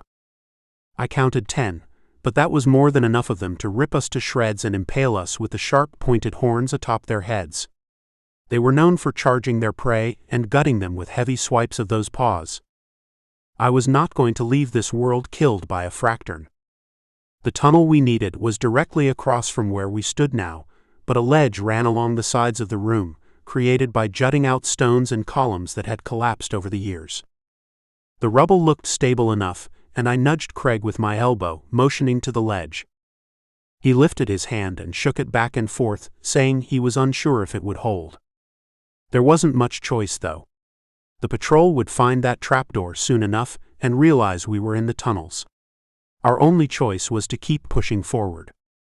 I pointed to myself, and then pressed my hand down, telling Craig to hold back until I was a decent distance along the ledge to see if it would hold. He frowned but nodded firmly. Kate gave us both a curious look, but Craig took her arm, and she stepped back with him into the shadows of the tunnel. Taking a deep breath and praying my grip wouldn't fail me, I crept out onto the ledge. Kate made a noise of complaint, but it cut off immediately. I ignored them both, stepped out onto the ledge, and sidled my way around the outer edge of the room. When I was nearly halfway, and nothing fell apart, I waved my hand for Craig to send Kate next. She appeared at the wall and gingerly stepped onto the ledge, but it started to crumble, and she backed off just as quickly. I flattened myself to the wall as the beasts below shifted and grunted, but none of them awoke. We'd have to do this one at a time. I carefully moved my way around the room, but the ledge grew narrower as I neared the mouth of the other tunnel. My foot suddenly dangled into open air, and I pressed myself to the wall again, sucking in a deep breath as I realized I'd have to jump. I wouldn't be able to push off too hard, but steadied my breathing and went for it. I grappled with the ledge of the tunnel opening, trying to pull up my feet. They dangled too close to a sleeping monster. Finally, I hefted my weight over the ledge and lay on my back, staring up at the ceiling as my nerves frayed and I struggled to catch my breath. Pulse still pounding loudly in my ears, I stood and waved for Kate to come next. Craig helped her find a grip, but she was shorter than I was and had trouble reaching up over her head. Once she appeared comfortable, she moved her feet forward cautiously. She started to look down, but I waved my hand and her gaze focused on mine. I held it, silently urging her forward. The ledge continued to hold, and she was halfway across when one of the fracturns growled suddenly and rose. Her face paled and she froze against the ledge. Craig ducked back into the shadows, as did I. All three of us held our breath as the lumbering beast shifted around, pawing angrily at the stone and dirt before it sank down again, its eyes closing over those dark red pupils. I counted to 10 in my head, then motioned for Kate to keep going. She looked uncertain, but did as I said. She was halfway across when the same beast suddenly lifted its head and sniffed the air, swinging its head to the left, then right. Kate shouldn't smell any different than me, and if it was sensitive to demon, it would have picked up Craig the first time it stood up. Kate's eyes shut tight and she flattened herself against the wall. The fracturn rose and lifted its head. The cavern was dark, but far above, light poured in from the midday sun. Not that it mattered. Fracturns could see well enough in the dark. It sniffed again, moving in Kate's direction. The light played off its matted dark brown fur, and a deep guttural growl erupted from its mouth. It snarled and its gaze zeroed in on Kate. The growl grew louder and one by one they awoke, until all of them snarled at Kate, gnashing their jaws filled with razor-sharp fangs. I started to creep out, but she shook her head fiercely, no. They hadn't seemed to notice me or Craig yet, but she couldn't take them on alone. There was no way. Just when she reached around for the sword at her back, smoke filled the cavern. The beasts hacked and gagged on it, staggering around in confused circles. I had no idea what was happening until I spied Craig on the opposite side of the cavern, moving across the ledge. "Kate, move," I yelled, and she replaced her hand on the wall to start coming towards me again. Craig and she moved almost perfectly in sync, but he was sure of his movements and reached the edge of the ledge. There was another gap to jump, and he launched himself towards the tunnel opening. I caught him, so he didn't fall on his face, and steadied him as we both turned to wait for Kate. "What did you do?" I asked Craig. "Distraction, the fog vials from Lucy," he muttered. "It won't last long." "Can't we stun them?" "It might hit Kate," Craig told me. "We can't risk it." "Kate, you have to hurry," I urged, and she picked up the pace. The smoke was starting to thin out, but I only had eyes for her. She found the edge of the ledge and made ready to jump. The ledge trembled and shook beneath her, crumbling away at the edges. I glanced past her to see the fracturns banging their bodies against the wall, trying to get their prey to fall. Her wide eyes met mine before the ledge gave way and Kate disappeared with a scream, down into the smoke and mass of furry bodies. "No." I roared and made to jump in after her, but Craig held me back. "Let me go." "You'll die too," he yelled, eyes wild as he searched for Kate. There were no more screams, no sounds of pain. Nothing to tell us if Kate was still alive. Chest tight, I sank to my knees and curled my growing talons into the rock. "Come on," Craig whispered beside me. "Come on." I had no idea what he was hoping would happen, but then I felt it, a change in the air like an electrical charge. My head shot up and a fierce roar exploded around the cavern as the blue figure of Kate's dragon appeared through the haze of smoke. She filled the space almost completely, and when her head whipped in our direction, she held a fracturn in her massive jaws. It squirmed to get free, but she tossed it up in the air, and when she caught it, a sickening crunch met my ears. She tossed the broken body aside, and the cavern erupted in chaos. Kate whirled around, her lightning fire shooting from her mouth without any regard for where it landed. The beasts tried to attack, but she swatted them with her powerful tail and stomped them down into the stone and dirt until they didn't move again. She was in full rampage mode, and if she didn't get herself under control, the entire cavern would collapse on her, and us. Fire dripped from her jaws, the bright blue lighting the space and casting her shadow on the far wall.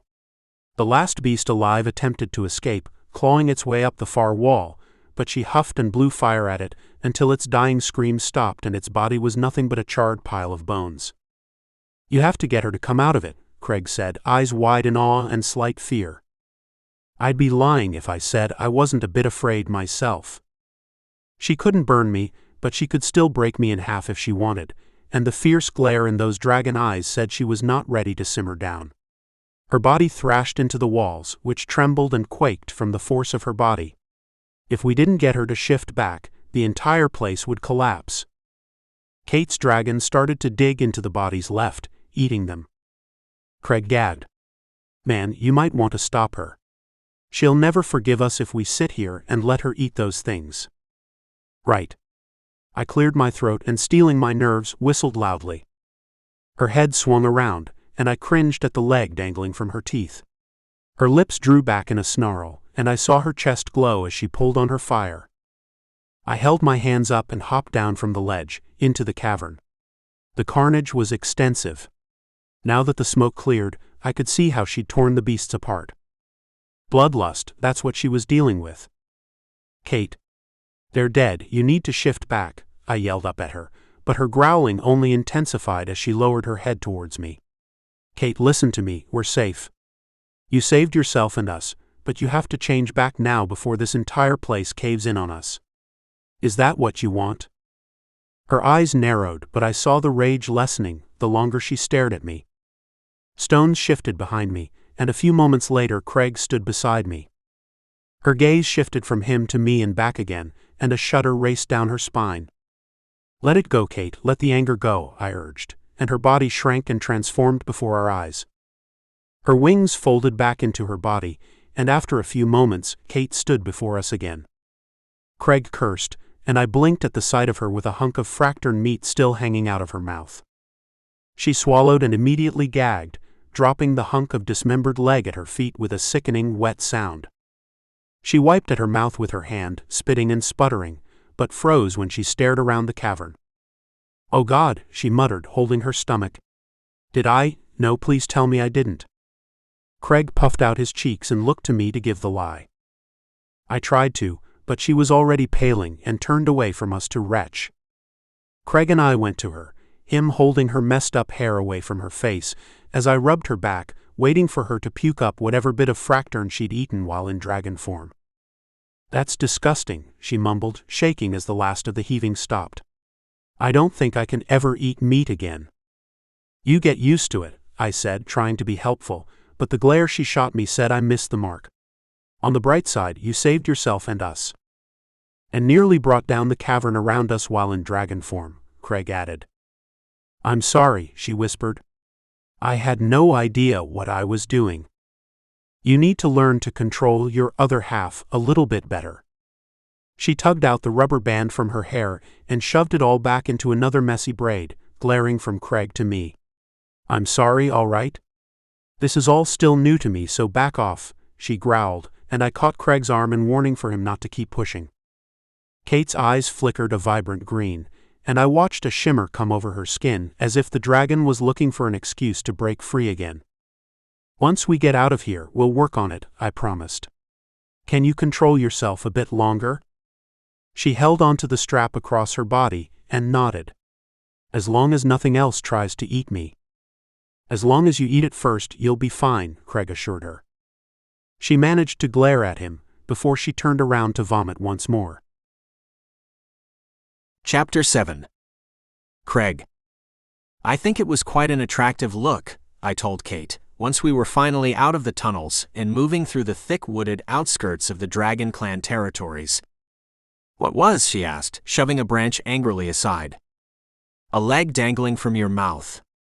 She whipped around and punched me hard in the shoulder, but I caught the glimmer of amusement in her eyes before she faced forward again. "Damn woman. I think you bruised me." "Good, serves you right." Ahead of us, Forrest raised his hand for us to pause, then sniffed the air. "We should be safe here for the night," he said, and kicked away some of the leaves and pine needles.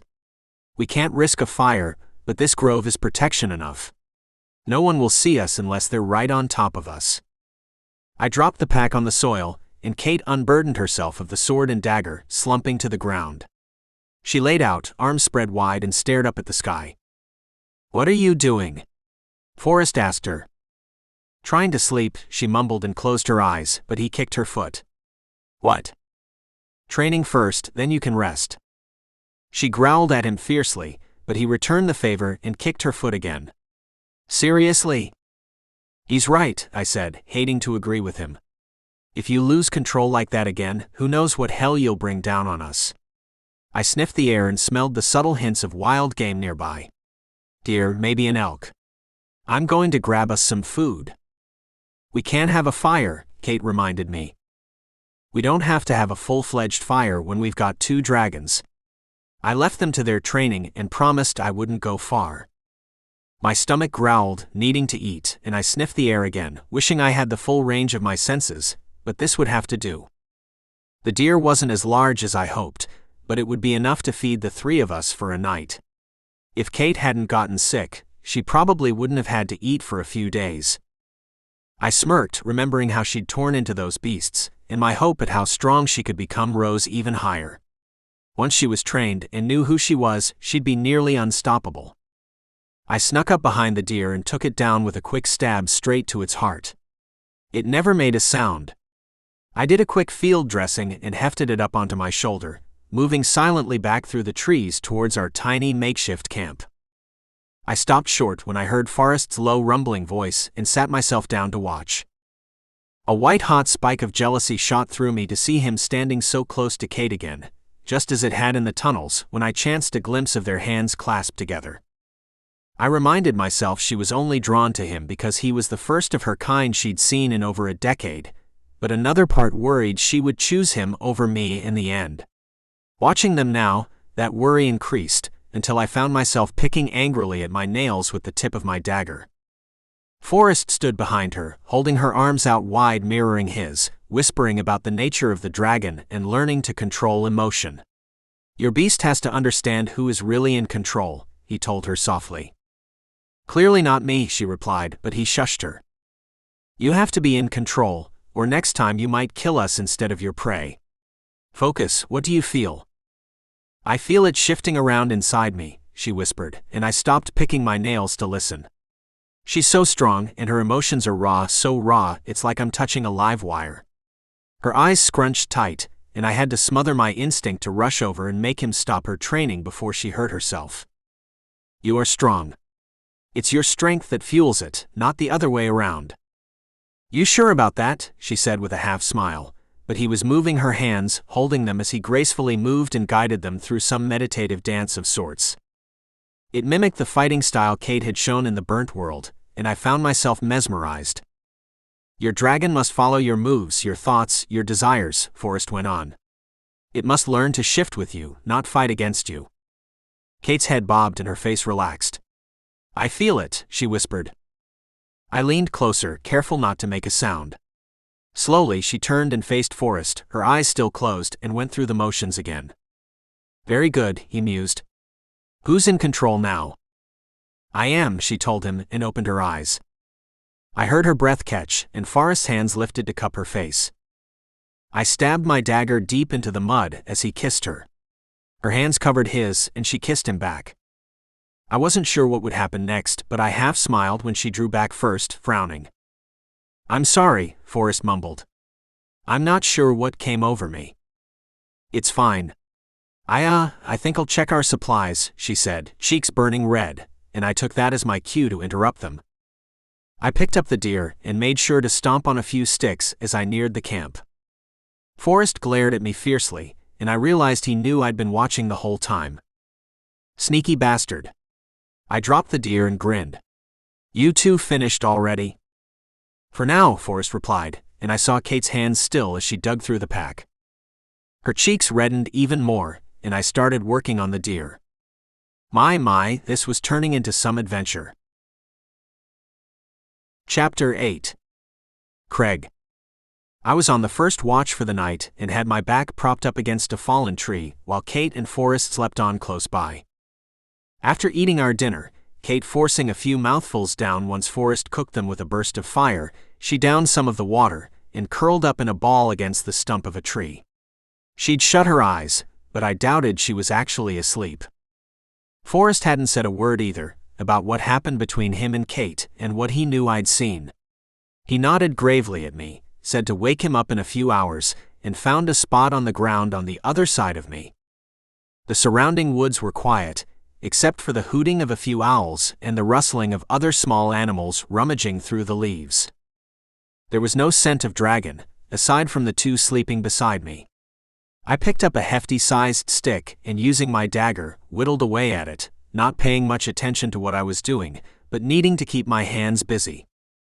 Each time I closed my eyes, I saw Kate kissing Forrest, but then the image changed and we were back at the witch's house and she was kissing me instead. Our kiss had certainly been more intense than hers with Forrest, and I grinned remembering the warmth of her lips against mine, how her hands had traced my tattoos so confidently and so comfortably. I tried to tell myself, as wood shavings piled up beside me, that there wasn't time right now to deal with a possible romance. I was with Kate for one reason only, and that was to find the rest of the shield, put it back together, and use it to trap the darkness for good. But no matter how hard I tried to forget the way my heart pounded in my chest, remembering her kiss, it wasn't possible. I wanted her to be with me, and not the stuck-up dragon prince. Careful you don't cut yourself, Kate suddenly whispered beside me, and the knife slipped. It barely missed my finger, and I frowned, watching as she sat down beside me, so close our shoulders touched. Thought you were asleep, I said. She shrugged and reached over to take my hand, checking my finger. Hard to sleep when I keep dreaming about half a leg stuck in my teeth. I grinned, waiting for her to give me back my hand, but she held it, running her fingers over the small scars that covered my fingers and the back of my hand, mostly hidden beneath more tattoos. She laid her cheek against my shoulder, and without thinking, I leaned over and kissed the top of her head. I don't know what I'm doing, she whispered, sounding confused. With the dragon thing? You could be doing a lot worse, I commented. You haven't killed either one of us yet, so that's a plus. No, well yeah that, she said sighing, but I meant with you and Forrest. There are too many rampant emotions running around in my head, and everything's fuzzy. And I keep telling myself it's crazy, but never mind, I'm not explaining right. You feel like your world's been turned upside down, I said quietly, and she sat up, but I kept my gaze on our hands. Like everything you do feels right and wrong at the same time. Yeah, something like that. You're not alone, trust me, I admitted. Ever since that morning you awkwardly walked over to my table at the diner, I've felt about the same. But it's weird. She held up their clasped hands. I feel a connection to you, a strong one, and I like this morning. Her cheeks flushed, and I smiled, letting her know I quite enjoyed it too. But with Forrest, I feel the same kind of connection, but it's different and just as strong. He's a dragon, and so are you. It's not unexpected that you should feel comfortable around him. I stiffened thinking of their kiss and shook my head. It's not like either one of us is going away soon. Meaning? I lifted her hand and kissed the back of it. Meaning you have time to figure out where your heart really lies, and no matter what happens. I'll always be your friend, Kate. I think I owe you at least that much. Just a friend, she asked, and I finally let my gaze find hers. That's up to you now, isn't it? I murmured, her green gaze locked onto mine. I wanted to kiss her again, gods did I, but it didn't feel right with Forrest so close.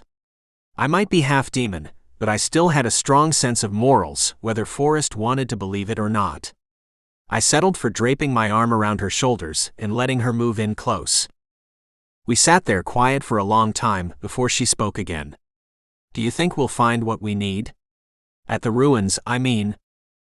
I'm hoping. Any clue we can find will help us onto our next step of the journey. A journey I never thought I'd be on. What, you never dreamt of finding and eating an entire den of fracturns? I teased, and she elbowed me hard. Ouch, damn love, you're going to have to watch that strength of yours. She cringed and rubbed the sore spot on my ribs, making it even harder to resist kissing her. Sorry. Still adapting to the changes and all. She settled back into my side, and after a while, her breathing grew steady and deep as sleep took hold again. I couldn't move and contented myself with holding her close, watching the night pass by. When my eyes started to droop, I knew I needed to wake Forrest up to take over. I picked up a few wood shavings and tossed them towards his face. His nose twitched, and finally he opened his eyes, jerking upwards and swatting at his face. Your turn, I whispered, and he swung around to stare at me annoyed. When he saw Kate sound asleep under my arm, his eyes narrowed, and his dragon flickered to life in the depths of those green pools, but he appeared reluctant to wake Kate as she was half laying on me. Quiet so far, I told him as he sauntered over and sat down on the other side of Kate. Good.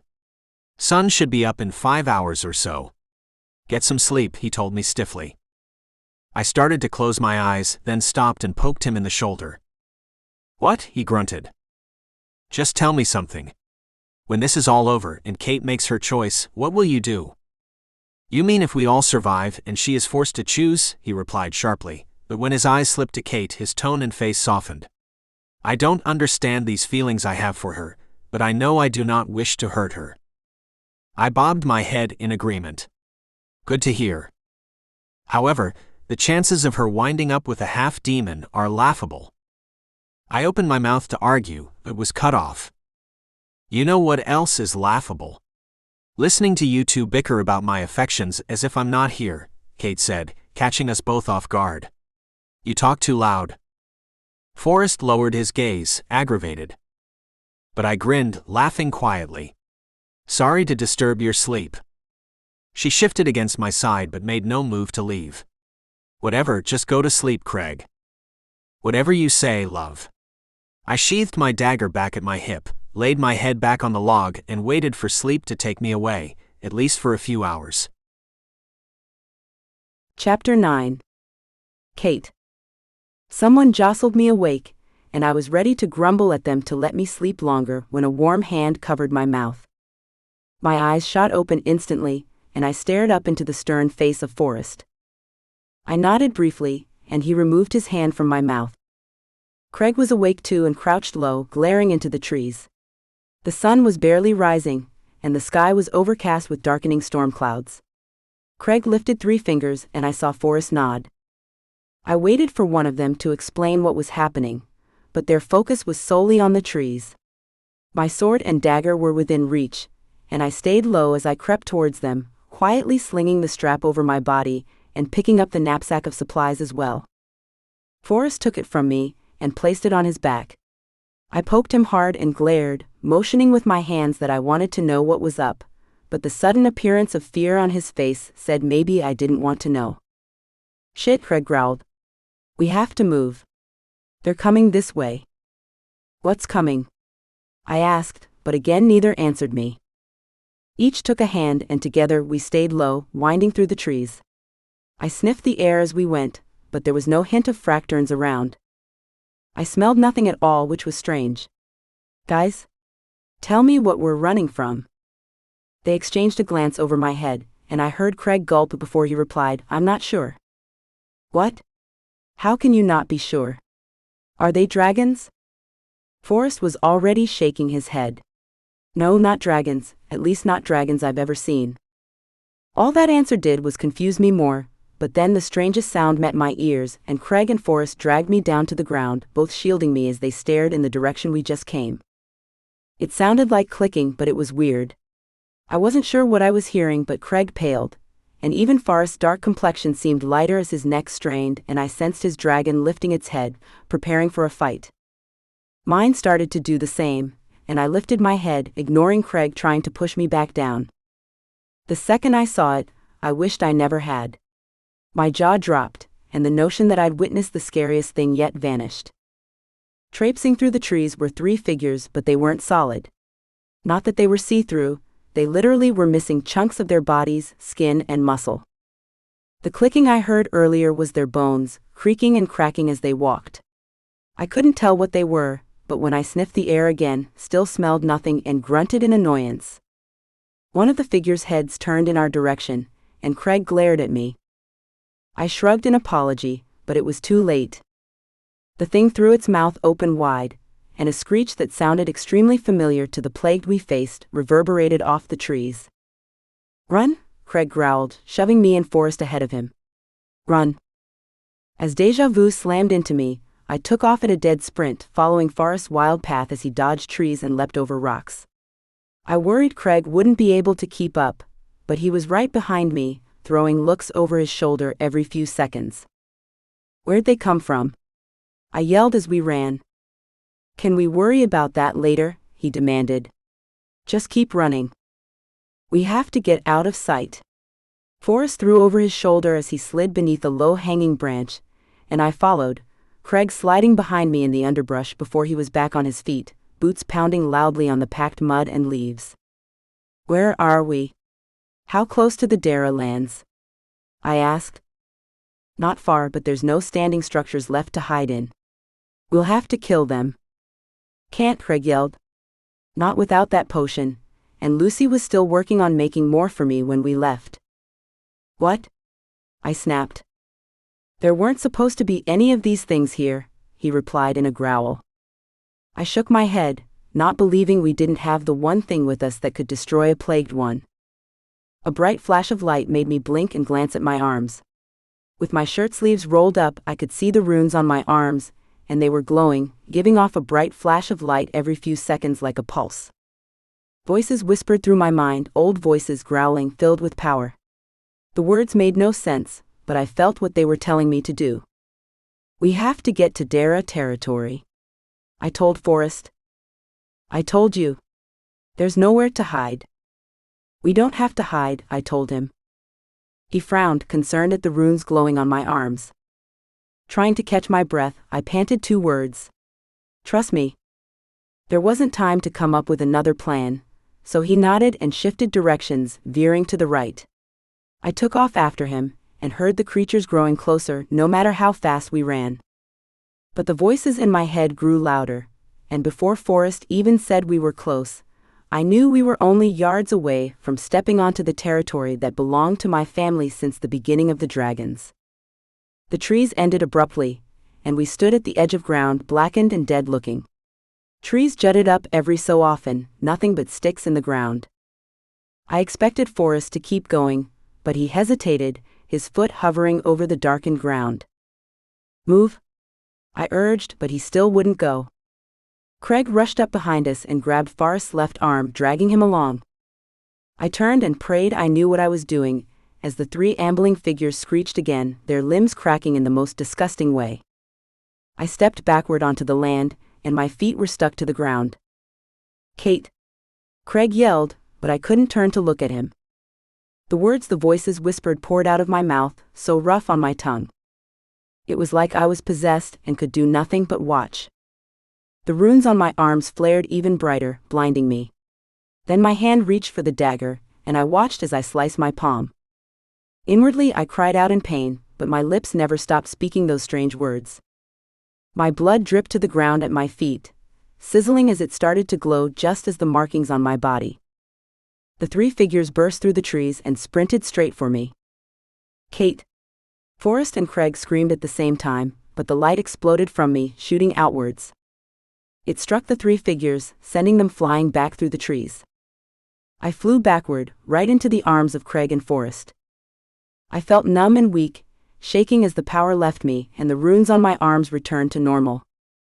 I had a brief second to notice the shimmering shield, hovering over our heads before I passed out. Chapter 10. Kate. Voices filtered through to me. Familiar voices. I groaned inwardly. My mind was unfocused, thoughts scattered. Seen this much power before. It's insane. She has to be careful. She's going to kill herself. You don't think I know that? But if she really is this powerful, then there is hope. We can do this.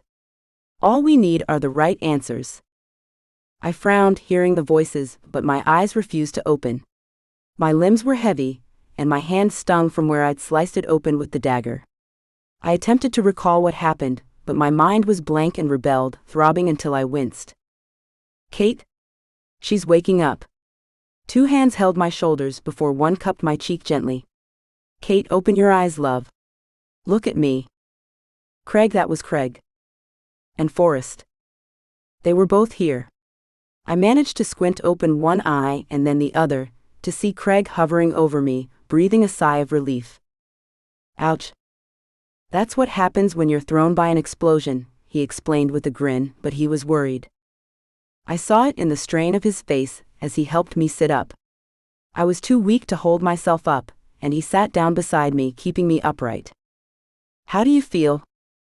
Besides being in pain?" "Fantastic," I growled, holding my head.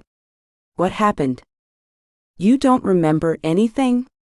Forrest crouched before me, but it wasn't him that I stared at blankly. Behind him was a shimmering blue and white wall of light. It rose high up into the sky and appeared to form a dome. I tried to lean back and see, but Craig was in the way. Did I do that?" I asked in disbelief. "Yes, which is why you passed out," Craig explained. "You used quite a bit of power to create a shield." "And the skeleton guys?" I asked in a panic. "Can't get in, as you can see." Forrest moved, and I saw the three horrible figures pacing around the outside of the light. One of them raised its hand and pressed against it, but it couldn't get through. "What did you do to make this?" I held up my cut hand, but one of them had already wrapped a bandage around it, tying it off securely. "I don't know. I heard voices in my head in some weird tongue. I knew if we reached Dara Land I could keep us safe." "I think you did that," Craig murmured. "And nearly killed yourself in the process." "No, it wasn't that bad." The way both their brows shot up told me it was that bad. "Can you stand?" Craig and Forrest helped me to my feet, but I started to wobble and Craig scooped me up in his arms, moving away from the wall I created and towards ruins in the distance. They looked like something I'd seen before, but another throb of pain through my body distracted me from thinking too hard. Keeping my eyes open was a struggle, but I was starting to feel more like myself. Flashes of faces I knew I'd never seen before appeared behind my eyelids. Ancestors, maybe. A woman's face and two men, they kept repeating themselves over and over again. Were they the voices that told me what to do? The dome of light seemed to stretch for miles around us in either direction, and I wondered if I managed to block off all the Dara territory. No wonder I was weakened. Craig and Forrest didn't say a word, and walked with a stiff set to their posture like they were pissed, but something told me they weren't pissed at each other for once.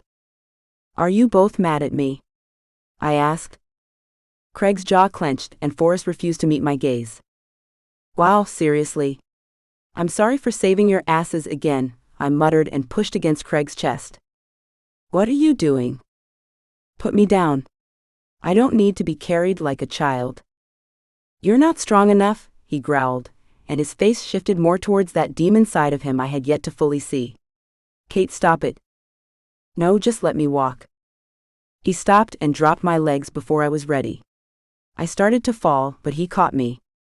He went to pick me back up again, but I pushed him away, and after a few seconds of wobbling, managed to stand on my own.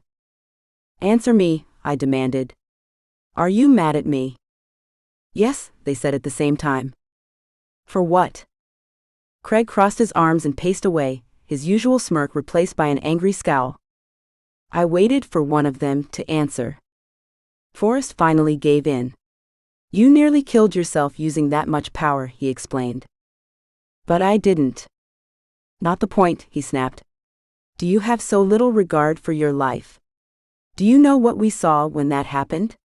Damn it, Kate, we watched your body thrown through the air as you bled." "It was one scratch," I argued, tugging at the bandage around my hand. "He's not talking about that blood," Craig growled fiercely. I patted down my arms and thighs, reached around my sides confused. "What blood?" "The blood that came pouring out of your ears from using too much power that you don't understand." He stomped away, headed towards the ruins. I watched him walk away as I reached up and felt my ears. "There was?" I whispered, and the excitement I had at doing something incredible faded away as Forrest nodded. "Was it that bad?" "You were unconscious for a long time," he said softly. "We couldn't wake you, and your pulse was weak. We had no idea what you did. I was trying to save us. But you did it not knowing what you tampered with." He hung his head, kicking at a clump of dirt at his feet. "You can't use magic like that. There are consequences, and if anyone knows about how serious it can get, it's Craig. We thought we were going to lose you." I swallowed around the lump in my throat, my anger at their reaction ebbing. "I didn't know." "We know, but that is an image that will take a long time to erase from my mind." He turned around, and without a word made his way after Craig toward the ruins. I remained rooted in place, annoyed at myself and trying to justify staying annoyed at them too, but what was the point? They were right. I let myself think I was invincible these past few days ever since I realized I was a dragon, a Dara. I found out I had a great destiny, and suddenly I threw caution to the wind, shifted whenever my dragon wanted, and let myself use powers I didn't fully understand and clearly couldn't control. I was scared to press any deeper into these lands. The voices, what if they came back and pushed me to do something else? I couldn't stop myself the last time. Apprehensive about what we would uncover at the ruins, I took my time walking towards what little remained of what had been a mighty fortress. I could see the outlying stones and see how far they stretched on. The place was huge, and it had been reduced to rubble. We stood by what must have been the outer wall a long time ago. Craig sat on a large broken stone, tossing rocks into the distance, as Forrest busied himself rearranging the pack at his feet. In all my years of living with Mama Lucy, I'd only ever gotten in trouble once. I'd messed up the garden big time, and ruined half her vegetable crop. She'd forgiven me, but the guilt and fear at asking her to forgive me for what I'd done had made me feel so small, much as it did now. I was new to this world and to magic, and I could be hurt just as easily as they could. I couldn't throw my life around so recklessly, not if I was the only one left alive who could piece together the shield that would save us all from a horrible fate. Ashamed and guilty for putting both of them through watching me almost die, I went to Forrest first, but he shook his head and waved me on towards Craig. I squeezed his hand before I left, thankful he was so quick to forgive. Something told me Craig wouldn't be. He chucked another rock into the distance as I neared, tucking my loose hair behind my ears nervously. "Hey." He scoffed and said nothing else. "I'm sorry, all right?" I said in a rush. I wasn't thinking, but I wanted to keep us safe, and I just let them take over. I didn't think about what I was doing, and I'm sorry. I really am. He dropped the rock in his hand, and his intense blue eyes drilled into me. "You're strong, Kate, and you're powerful, but you can't let that control you. The second you do, you lose yourself. You lose everything, and those powers will get you killed." "I understand," I tried, but he stood, shaking his head. "I don't think you do. A lot of my scars, the ones that my father didn't give to me, they came from messing with magic more powerful than I was, and before I was ready. I don't want you to wind up like me." I gave him a once-over, unable to resist lingering on his muscled arms with the sleeves of his shirt shoved up, but then I saw the blood staining the fabric. My blood. I tucked my hands in my butt pockets and sighed. "I'm sorry for what's happened to you, I am." "It doesn't matter what happened to me, or what will happen to me," he insisted. "You have to survive this. That's the only thing that matters." He shuffled his feet and smiled bitterly. "I know everyone thinks I'm a screw-up, but all I care about is saving this world. Our worlds. You're the key to doing that, and all you're going to do by being reckless is destroy us all." I scowled at him. "You suck at pep talks." That was awful. It wasn't meant to be a pep talk. It's the truth. So no pressure at all, thanks really. Because I don't spend half the time freaking out already. You should be. This isn't a fairy tale adventure. People could die, we might die, he said harshly, motioning to himself and Forrest. If we fail everyone, so yes, there's pressure, love, and you best get used to it. I went from feeling horrible to wanting to smack him in a heartbeat. "You're an asshole, you know that?" I snapped and stormed away. "Where are you going?" "Away from you and your lectures." All this time I thought Forrest would be the one to give me the high and mighty speeches, but now that I messed up one time, Craig was turning out to be exactly like him. They both infuriated me, and I muttered a stream of curses as I stomped around stones and ignored them both calling after me. I didn't want to talk to them, and certainly didn't want to apologize again. Maybe I didn't want to be the last Dara alive. Maybe I didn't want to be forced into saving the entire damned world. I wasn't even 18 yet, and already I'd had more near-death experiences than I cared to remember. "You're a Dara," I mocked as I continued to walk on. "You have to use the shield. You have to save us all, but you have to control your dragon. Don't overuse your powers." I barked a laugh at how ridiculous all of this was. "Don't put yourself at risk to save us. Don't mind us anyway, because all we do all day is bicker about who you should like." I heard them yell my name again, but threw my hands up and kept on going. The ground beneath my feet softened, and I froze when it shifted and creaked. Gulping, I carefully looked down to see I stood on rotted-out floorboards. I was too far from the edge to jump back safely. I saw Craig and Forrest hurrying towards me, but one shift of my weight and the boards gave in. With a yelp of alarm, I fell through the floor, crashing hard into several beams of wood before tumbling down a slope of debris and landing in a heap. Coughing and grimacing at the pain spreading from landing on the executioner blade, flat against my back, I sat up and peered around. "Kate." Forrest called down, and I saw their heads appear in the hole I made. "Kate, say something." I pulled myself to my feet and squinted into the semi-darkness. "Guys? You might want to come down here," I yelled, unable to tear my gaze from the tapestry hanging against the back wall of what had once been an impressive room. "I think I found some of our answers." There before me, done in brilliant colors, somehow holding their hue after so many years of neglect, was an image of the shield of the Vindicar. "Welcome home, Kate," I whispered to myself and stepped closer, the voices in my head seeming to murmur in agreement. Chapter 11. Forrest. I skittered down the slope of debris after Craig, and stared around the gloom of the room. A few barren torches lined the walls, and one by one I lit them with a puff of dragon fire. Light filled the space, part of the old fortress that had been caved in after the place was destroyed by other dragons. My family, to be exact. Guilt suddenly weighed heavily on my mind, but Craig and Kate were at the tapestry, and I could not simply stand in a corner while they worked at figuring out this riddle of saving us all. The tapestry was a magnificent work, displaying the shield of the Vindicar. The shield, whole and beautiful, was stitching to perfection. The colored bits of glass and metal were fit together to create the image of a dragon breathing blue fire like lightning, destroying a shadow beneath it. It wasn't round as I assumed, but more of an oval with a point at the bottom. Words were stitched along all four sides of the tapestry, but the language was old and beyond my understanding, much as the runes that had covered the bracelet Kate used to wear, as well as the ones tattooed into her flesh. "What do you think it's telling us?" Craig asked quietly, squinting at the words. "You can't read it." He glanced at me briefly. "I'm going to assume from the confused look on your face you can't either," he murmured. I glared at the back of his head. "Didn't think so." "It's old, very old." I stepped forward, running my fingers over the raised stitching.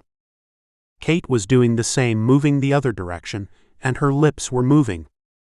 I strained to hear as words tumbled from her mouth, rough words, guttural in nature. They had power in them. I could feel it snaking along my arms and filling the air. That same air grew heavy around us, as if it was going to drown us. Her eyelids fluttered, and when I reached out for her arm to pull her around, her eyes rolled back into her head, and she was whispering 3 words over and over again, words that made my skin crawl. "Kate." I gave her a hard shake, but she didn't snap out of it. "Catherine." "Open your eyes." Craig cursed behind me. "Wake her up." "I can't," I growled and shook her again, harder this time. "Kate." Craig reached around and pinched her arm. She yelped and blinked, furiously staring at us as she shoved us away from her. "What the hell was that for, asshole?" she snapped, rubbing the sore spot on her arm. "You were doing it again," Craig grunted. "Stop reading things, just don't touch anything." Her eyes narrowed to dangerous slits, and smoke trailed out of both nostrils as she rolled her shoulders. "Stop ordering me what to do," she snarled in warning and stalked towards him. "This is the home of my family. This is where I'll find the answers we need. And it's the place that's going to wind up killing you if you're not careful," he challenged, reaching for her. I grabbed his hand, unsure of his motives, but he nodded towards her ear. I released his hand, and he shoved the loose hands of hair from her ear, and I saw the blood there, just as we saw it when she created the shield. I exhaled. "You can't let this place take control of you." She reached up and felt her ear, grimacing when she saw the blood wetting her fingers. The anger slipped from her face and she backed away from us both, wiping the blood on her pants leg. "I have to get answers," she said, but there was no growl in her words this time. "We will, but not with you placing yourself in danger." Craig returned to the tapestry. "At least now we know what the shield looks like. Do you have that glass shard?" Kate nodded slowly and reached into the knapsack Craig had set down earlier. She removed a velvet pouch and dumped the single shard we had into the palm of her hand. I waited, holding my breath to see if anything would happen, but the glass merely reflected the light of the torches as she handed it over to Craig. He stepped back from the tapestry and held it up, trying to see where it fit, I guessed. "We still don't know how many pieces," I said, planting my hands on my hips as I stared around the vast room. "What was this place?" "The war room," Kate replied, and I didn't ask how she knew. While lighting the torches, I'd been too distracted to pay attention to any details other than the tapestry, showing us the one weapon that could stop this plague. Racks of swords rested against the far wall, covered in cobwebs and years of dust, but none appeared rusted. The floor was covered in scraps of maps and parchment, along with bits of broken furniture, wooden tables and chairs. "We need a way to decipher these words," Craig was saying as I paced around the room. "Without you touching them," he added when Kate started to reach out for them again. She seemed ready to argue but bit her tongue and shrugged. "Maybe there's a book around here somewhere." He tucked the shard in his pocket and we spread out through the room. I saw more weapons than books, but there was a set of double doors at the far end of the room. I don't think this is the only chamber to remain untouched. I pointed at the doors. Do you know where that goes? Kate studied the doors and nodded slowly. Another room, she replied smartly with a smirk and continued her search. I exchanged an annoyed glance with Craig, but what could I say? We both had been hard on her, without understanding what she might be going through. These were the destroyed ruins of her family, all that remained of them, her only link back to her past, and we were too busy rushing around for answers to give her time to take it all in. Guys? You might want to see this, she called, waving her hand for us to join her. The wall was partially covered by the heap of debris we'd all slid down, but she picked up a torch from one of the metal brackets and held it up to the stone. Carved into the stones in near-perfect detail was an image of a Dara dragon, its vibrant blue body, wings spread wide, staring out with blue-green eyes that crackled with power as the flame passed over it. We moved down the wall, and the next image appeared. There was a crack at the bottom of the wall, intentional it appeared, for a darkness spread up and out of the crevice. It reached upwards towards the sky above, showcasing the various worlds of the races. A tendril touched each one, spreading the darkness and threatened to take them over, destroy them. Kate held up the flame closer, reaching out to touch the stones, but I stopped her this time, not willing to see what might happen if she touched that darkness. I sensed power in these images, strong magic waiting to be unleashed again. She yanked her hand from my grip but said nothing and moved further down. More Dara dragons were present, battling the same spawn we saw at the temple, but this was an army of them. Leading the charge was a warrior, not in dragon form, bearing a shield. Vindikar, Kate whispered. The woman's body shone with the same bright blue brilliance, her magic surrounding her as she held out the shield as well as a long sword. Craig squinted, then leaned in closer. That's the executioner blade, he stated. How is that possible? Are you sure it's the same sword? I asked, leaning in next to see. Yes, but what is Dara doing with it here? The demons forged it for their greatest warrior, not for the dragons. I don't know. Kate glanced at the sword on her back. Maybe the demons lied. Wouldn't be the first time, he said, but didn't appear convinced. The dragons and demons had long been enemies. There had never been much trust between them, not in all the histories I'd read of our two races, but before that, was there really a time they'd been allies? We left the question unanswered, and stepped up to the last image on the wall before it was covered in rubble, and we couldn't see how the story ended. But what we did see had Kate squeezing the torch so hard her knuckles turned white, and I sensed her dragon roiling just below the surface ready to break free. Kate? I whispered, but she shook her head and looked away.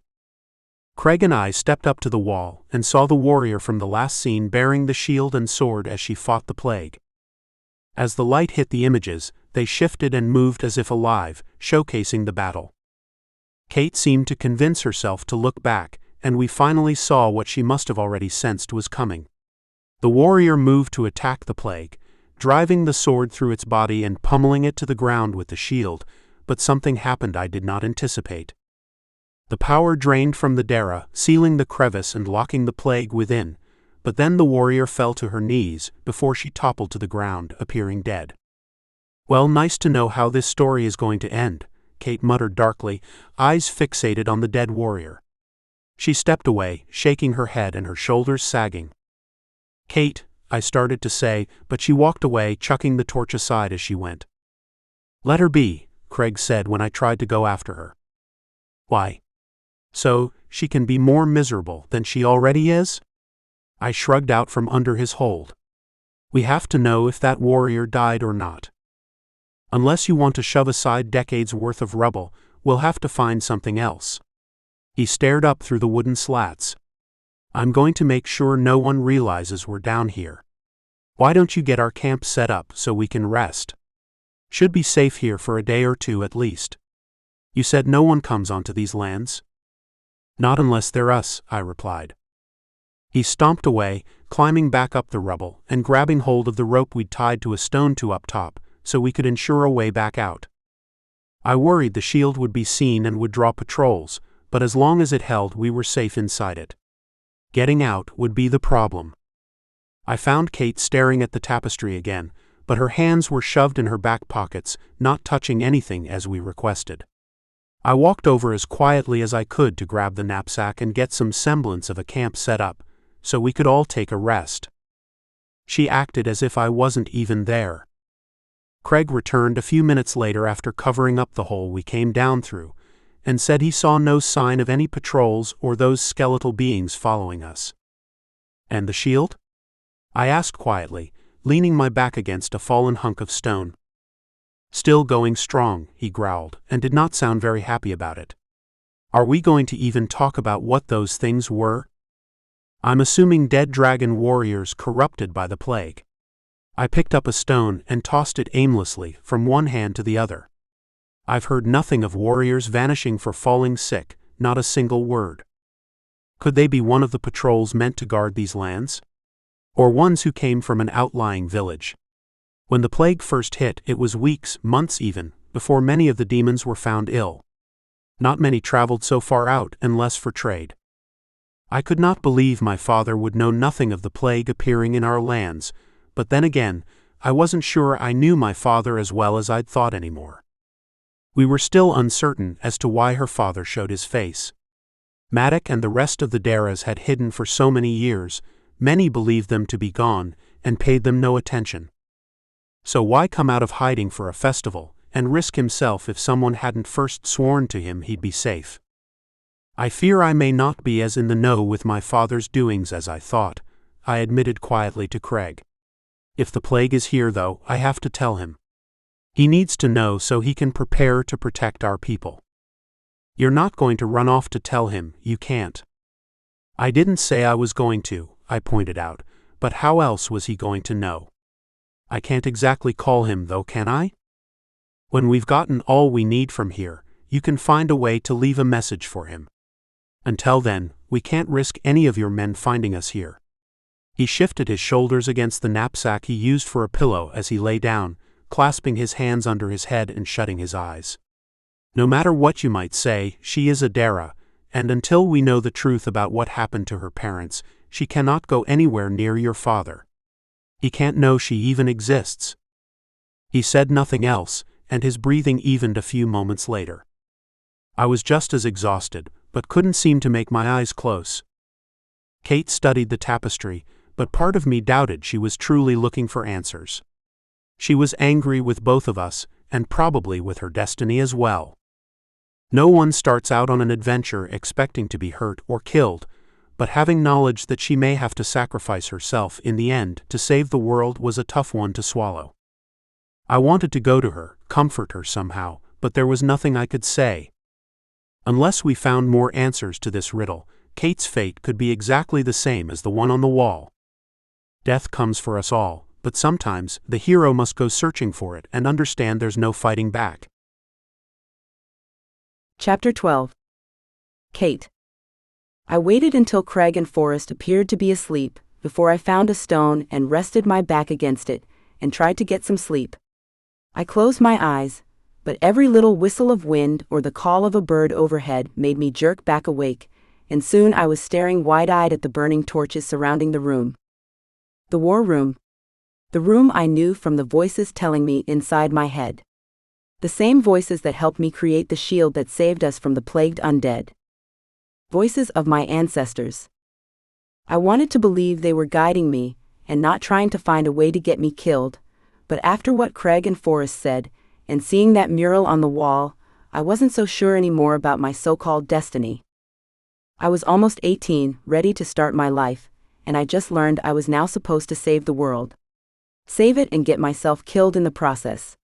I scrunched my eyes shut again, but all I saw was that final image of the warrior dying as she fought to seal the plague away forever.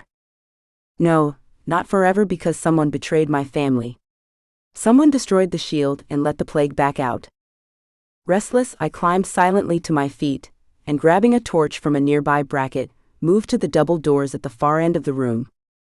I lied earlier when Craig asked me what was behind them. The voices whispered to me that I needed to go in there.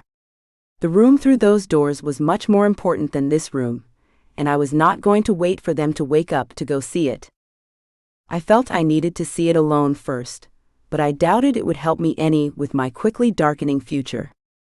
I rested my hand on the door, and it gave easily, sliding open on hinges that I expected to creak and groan, but it was as if someone had been down here keeping them well oiled in anticipation of my return. Torch in hand, I stepped through the door and walked down the short corridor, lighting more torches resting on the walls as I went.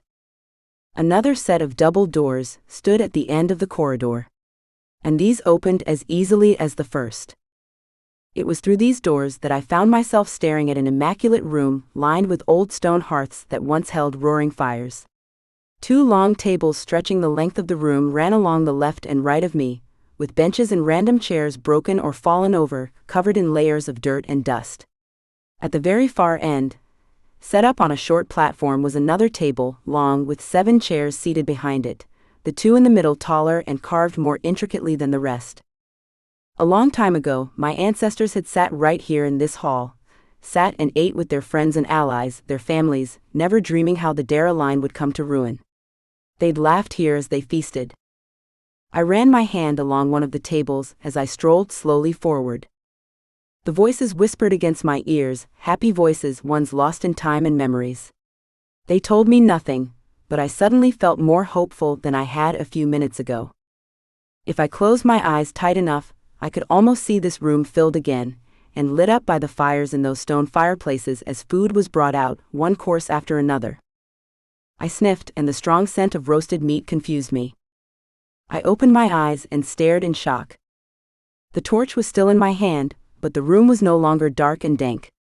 It was filled with people bustling around, boisterous laughter and voices bounced off the stone walls and ceiling. Drinks were being poured, and several men were drunkenly singing at the end of the right table. I wasn't sure what was happening, or if this was real. Hell, I could be dreaming back in the war room, but then someone banged something heavy down on a wooden surface 3 times, and a hush fell over the room. "Silence, my friends, my family," a deep male voice proclaimed, and I glanced up to see the man seated in the largest chair at the head table staring right at me. I blinked a few times, whipping around, sure he stared at someone behind me, but there was no one there. Just me. I turned back, and he bowed his head slightly and smiling warmly beckoned me forward. "We have a guest in our midst this night. Let us make her welcome." I paused, when everyone erupted in applause and roars of excitement to see me. I'd never met these people in my life.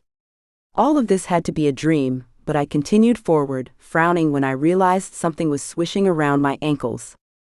A luxurious green satin gown covered me, trailing behind me along the floor.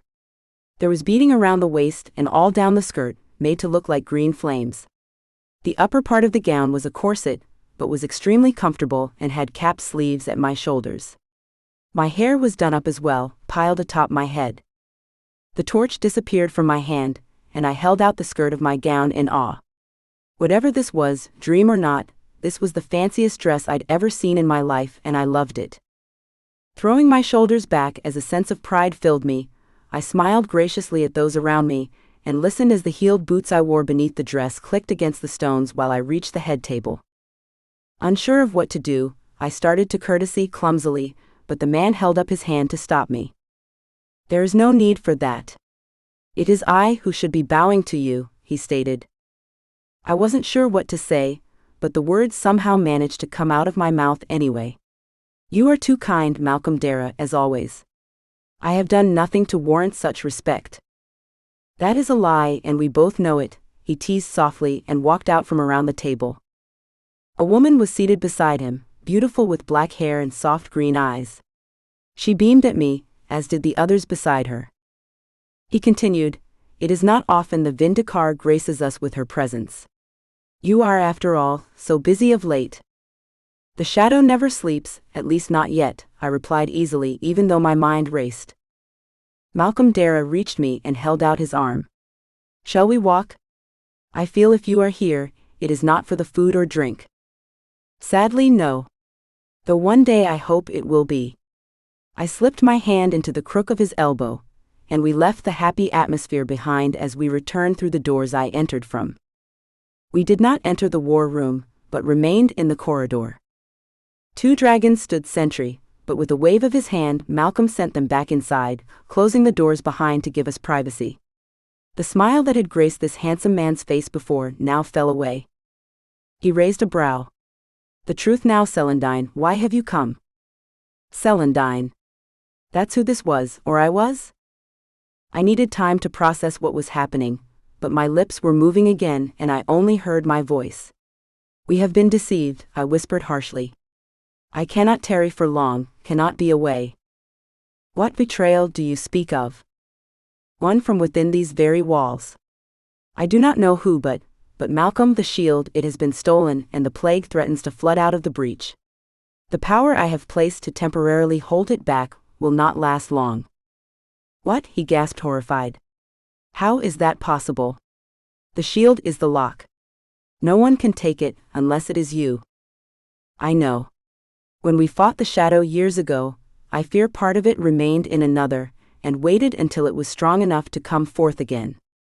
I shook my head, pacing back and forth through the corridor. Without the shield, my power is limited. He will come for me first, Malcolm, and if I die, the fate of the worlds is sealed. It will not come to that, he tried to argue, but I was shaking my head and reached out for his hands. There was much more than friendliness in that touch, and I felt a sudden strong love for this dragon standing before me. My death is expected in the end, Malcolm, you know this. It is the burden of being a Vindicar, as it was for those who came before me. Malcolm growled in anger, and his eyes narrowed dangerously. This traitor, we must find him and stop him before the end of the world is upon us. I will not lose you, Celandine. He glanced at the doors. Where is Brodian? Searching for answers. He will not speak it, but he senses my end is close. Malcolm's hands tightened on mine, and I was caught up in a swirl of emotions so intense it made me gasp inside this woman's head. Whoever this Brodian was, she loved him as much as she loved Malcolm. If the darkness comes, we will fight it, Malcolm insisted. And how many will die? The shield is the only thing that will seal it away, the shield and the full power of a Vindicar. You know this was always my fate. Brodian, and you simply refuse to accept it. He huffed. Hard to accept that one you love is going to willingly sacrifice her life. I may survive, it has happened before. Yes, but your chances are slim. He turned away, resting one hand on his hip as the other scratched his chin. There must be another way. It matters not if we cannot find the shield. I stepped closer, licking my lips nervously. A sudden flood of knowledge flowed through my mind. I remembered the shield placed as a lock on the breach that led to the cage, holding the plague. I tried to pry deeper into this woman's mind, but all I saw were images of fighting darkness and this he she mentioned. Was he the one driving the plague? I frowned and continued, I know you do not wish me to speak it, but your son Alice, when has he last visited the outlying lands? Or been seen in the presence of Trist? Recently, Malcolm replied as his eyes narrowed. No, you cannot think he has anything to do with this. Or the demons, they are our kin. Trist and Alice would do nothing to harm our families. I wanted to throw up my hands at those words and ask the questions suddenly racing through my mind, but my mouth was moving again of its own accord, and all I could do was groan inwardly and try to tuck everything I heard away until I could get some answers. Yes, but even family can be swayed away from family, I whispered. Alice has been seen near the breach, Malcolm, consorting with a shadowy figure my men could not discern. When they went to investigate, it vanished into nothing, and your son ran off. And not long after, the shield went missing, and the darkness started to creep out once more from its cage. Malcolm's eyes darkened, but refused to accept the truth of this woman's words. No, they saw another. It was Alice. I am sorry, my friend, I wish it were not so. His steps shuffled as he paced the length of the corridor, back and forth, before he came to a stop before me again, head hanging. If we had stayed together, if he had been our son, this would not have happened, he said, dismayed. Celandine's heart and mine lurched at his words, and I felt immense pain rise up, but I had to squash it down. Now was a time to be strong. We could never be together, you know this. The Vindicar must walk this path alone. It is safer in the end. My hand raised and held his cheek warmly. I would not have risked you for anything, my love. His hand covered mine and he sighed. I know, but that does not change the regret I have over what we could not have together. Sadness I had only ever felt twice before in my life, when I lost my parents, hit me hard in the gut like a sucker punch. I wanted to curl up in a ball somewhere and cry, but Celandine did not do that. She took a deep breath and gently pulled her hand free. We must remove your son quietly from the hall. I have several questions I must ask him. I pray I am wrong, Malcolm, but if not, if he's working with the shadow, you know what must be done. I do, Celandine, I do. Then something else happened I did not expect to see. Malcolm's face subtly shifted as sadness and anger warred on his face. Shifted the same way Craig's had earlier when he was angry. He faced the doors to the hall again, and I stepped up behind him. Before he even opened the doors, screams erupted inside the hall, followed by the roars of furious dragons. Glass shattered, and there was no more time to waste trying to do this carefully. I lifted my right hand, and whispering a few words, the executioner blade materialized in my hand. I sensed a longing to call for the shield as well, but nothing appeared in my left hand. I would have to fight with only the sword forged to kill the plague. I felt a rush of power flow through my body, and down that blade as it glowed blue before settling back to darkened steel. Malcolm threw the doors open and charged in with a roar. I followed, and though Celandine might not have been terrified at the chaos of the battle in the room, I was petrified and wondered for a horrible moment if I was going to be trapped here forever. If I was going to be killed, stuck in this body. Chapter 13. Craig. I shot upright, shaking my head to clear away the sleep and the nightmare that threatened to consume me. Rognal had been there, leering down at me as he held the executioner blade, but it hadn't been aimed at me. Kate. He'd been about to kill Kate, and I was powerless to stop him. Deciding I'd slept enough, I stood and stretched. Forrest gave a quiet growl in his sleep, but remained out. Since there were no skeletal beings in here trying to kill us, I felt it safe to assume the shield held. Grumbling, I strode around the room looking for Kate. I wanted to talk to her more. Not to apologize. She was being reckless for no reason, and it had to stop, but realizing that she might wind up dead at the end of this adventure would shake up anyone. I scoured the room and my heart thudded faster as my palms tingled, realizing Kate wasn't in the room. I didn't think she'd be dumb enough to go back outside by herself, but I was hurrying towards the rope when I noticed the double doors were open. Damn it, Kate, I whispered, and grabbing a torch, walked for the doors. I knew she lied when I asked if she knew what was behind the doors. Why she felt the need to wander off alone only made me decide not to give her a pep talk, but tell her she wasn't allowed out of my or Forrest's sight, not after seeing what was on that wall. Or the tapestry. Touching anything in this place could set her off, and if she was alone when it happened. I froze in the short corridor when I heard her voice, but it didn't exactly sound like Kate. It sounded off, deeper, more guttural, as it had when she was whispering at the tapestry. I started walking again, slower this time, but the intensity of her words increased, and soon I found myself running through the corridor and bursting through another set of double doors. The room was massive, and Kate stood in the center of it, torch in a death grip in her right hand, staring straight ahead of her. Kate? I said as I approached. Kate, can you hear me? I reached out and rested a hand on her shoulder to pull her around, and her fist connected with my nose.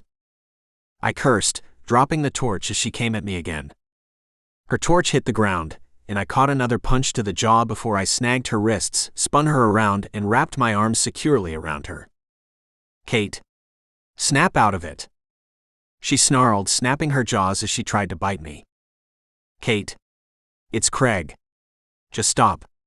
I didn't want to have to knock her out as I did before, but if she didn't stop trying to kill me again, I'd have no choice. Kate, come back to me. Whatever you're seeing, it's not real. Finally she stilled, and her body sagged in my arms. She shook her head, nearly clocking me in the face again. Craig? Yeah, love, it's me. Slowly, I released her hands, and she stepped out of my arms. I wanted her to stay, but now was not the time. When she turned to face me, her eyes were narrowed in confusion, and she was pale. Kate?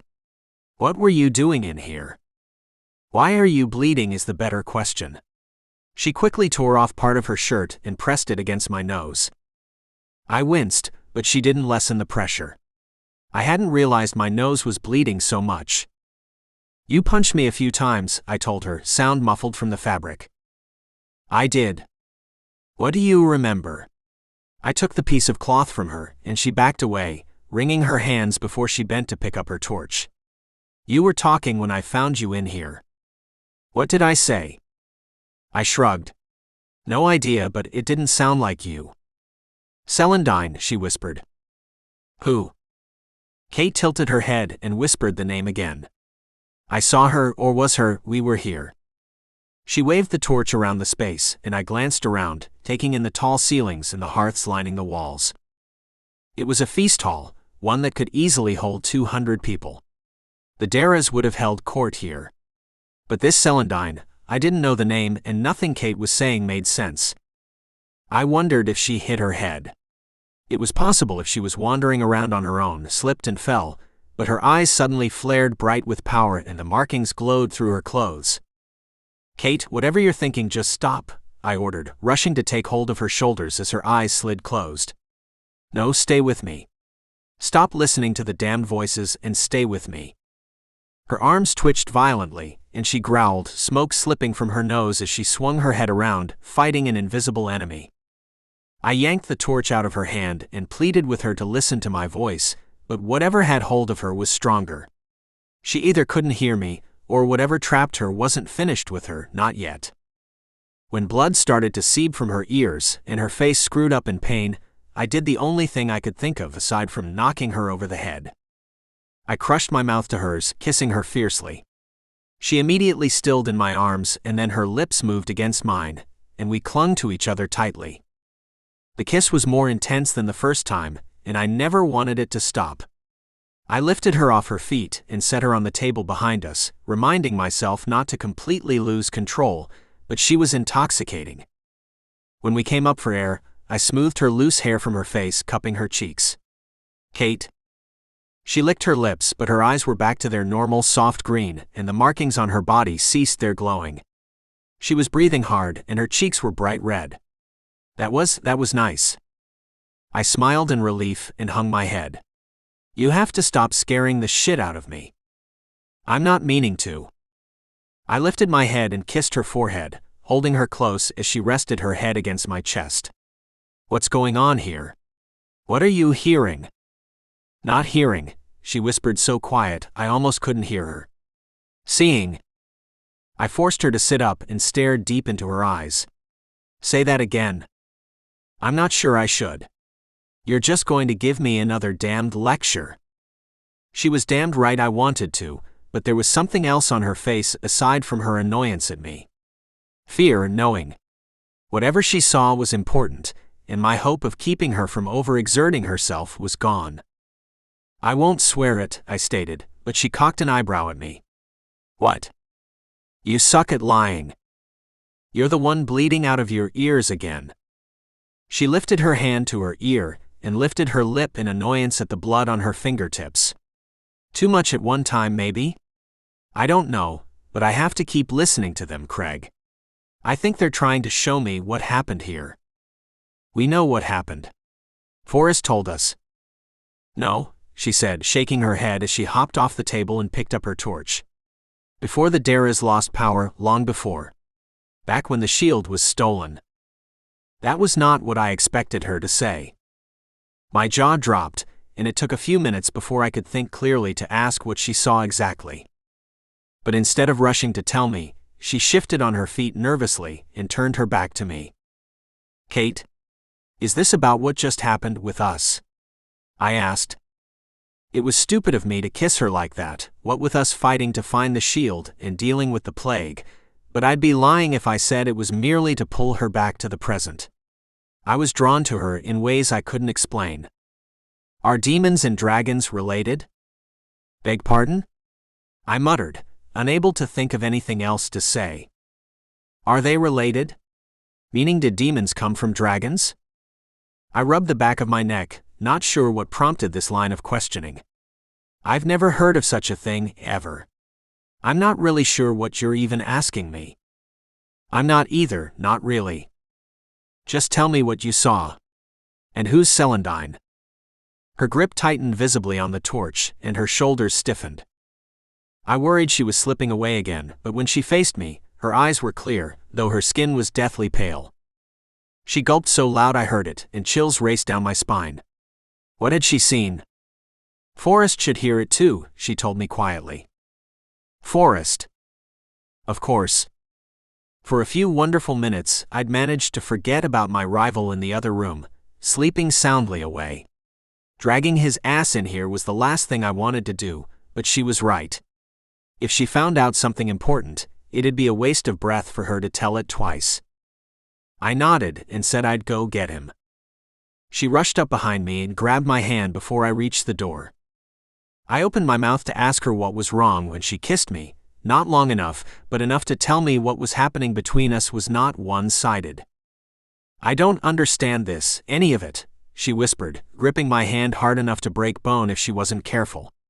You and Forrest and me. All three of us are connected to this, somehow. I don't know how to navigate this at all.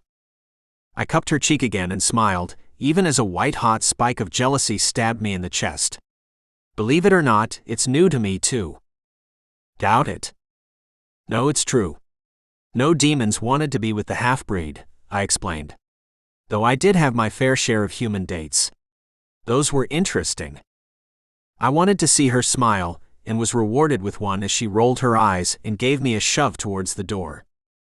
I'll be back and try not to go back into that trance state of yours.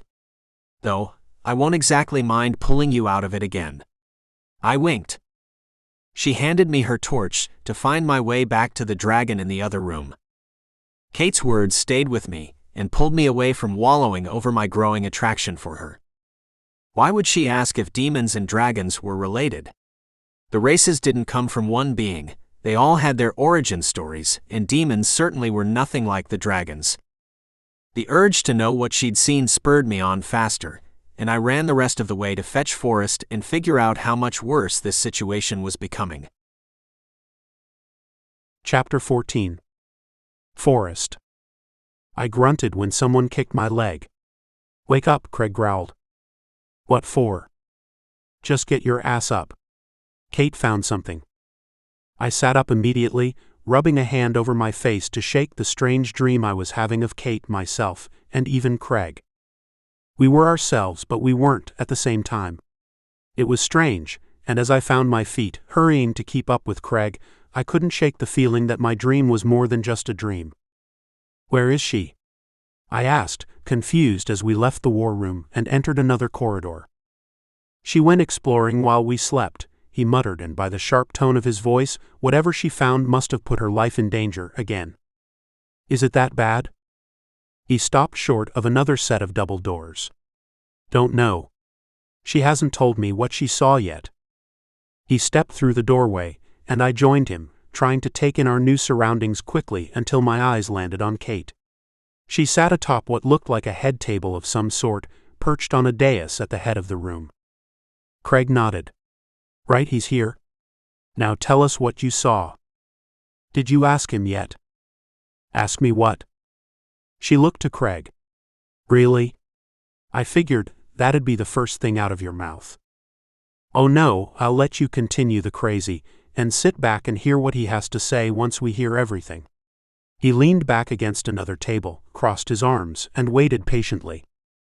I glanced from one to the other, but neither said a word, and the silence stretched on. Can someone please explain what's happening here? Kate wants to know if dragons and demons are related? Craig finally said. I rubbed my face again, thinking I heard him wrong. What? Dragons and demons, are they or have they ever been related? Kate said this time, glaring at Craig. I don't understand why this is such a hard question. It's not hard, I replied slowly. But it's definitely unusual. No, not to my knowledge. Why? That is the other question, isn't it?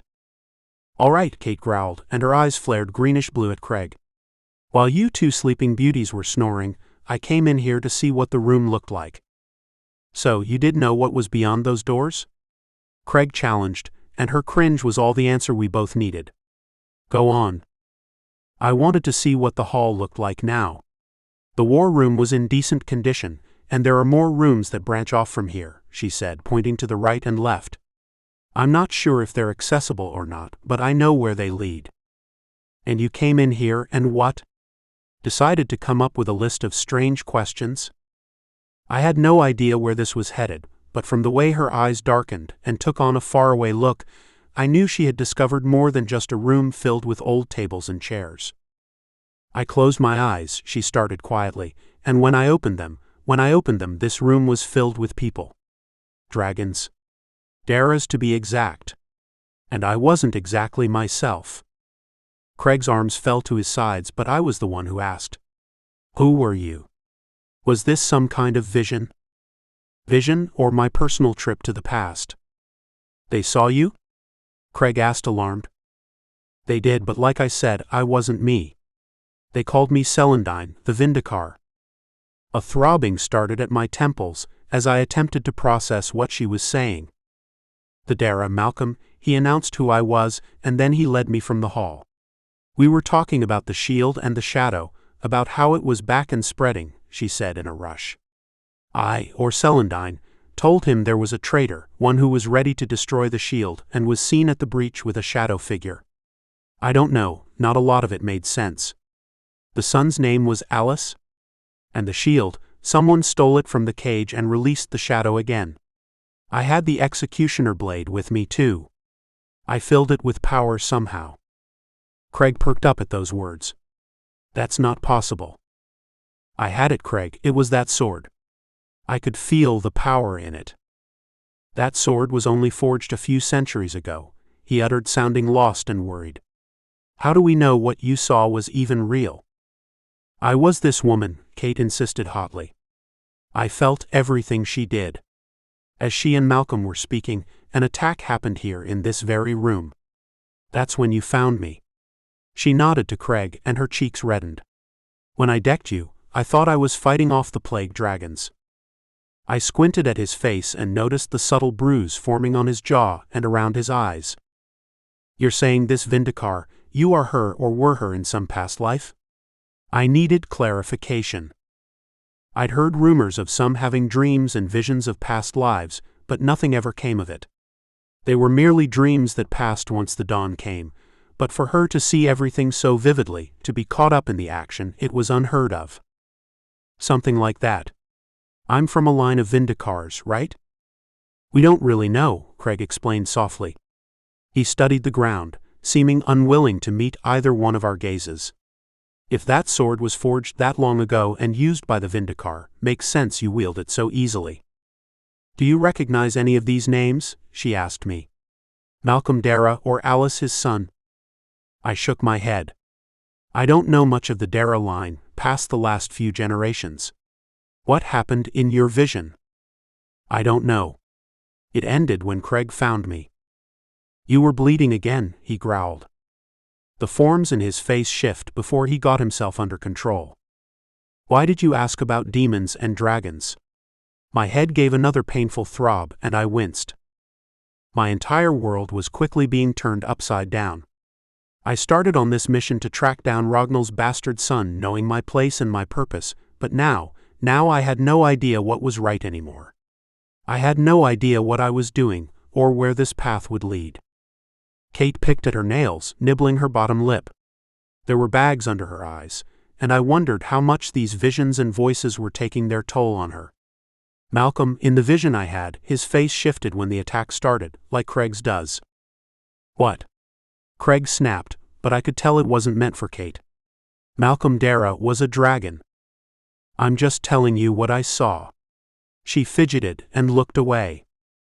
What else did you see that you're not telling us? I pushed.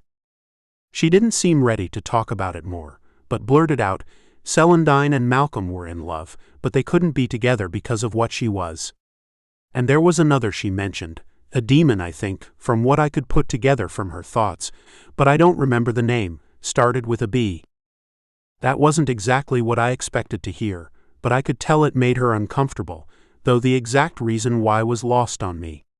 I understand you saw all of this, but there might be a chance it's not really what happened. What? Kate looked at me as if I was the one slowly losing it. How could it not be? We don't have proof of anything that happened that far in the past.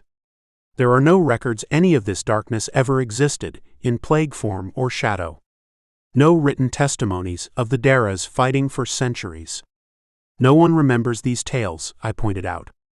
There is nothing to go off of, and we come here and you start hearing voices and seeing visions?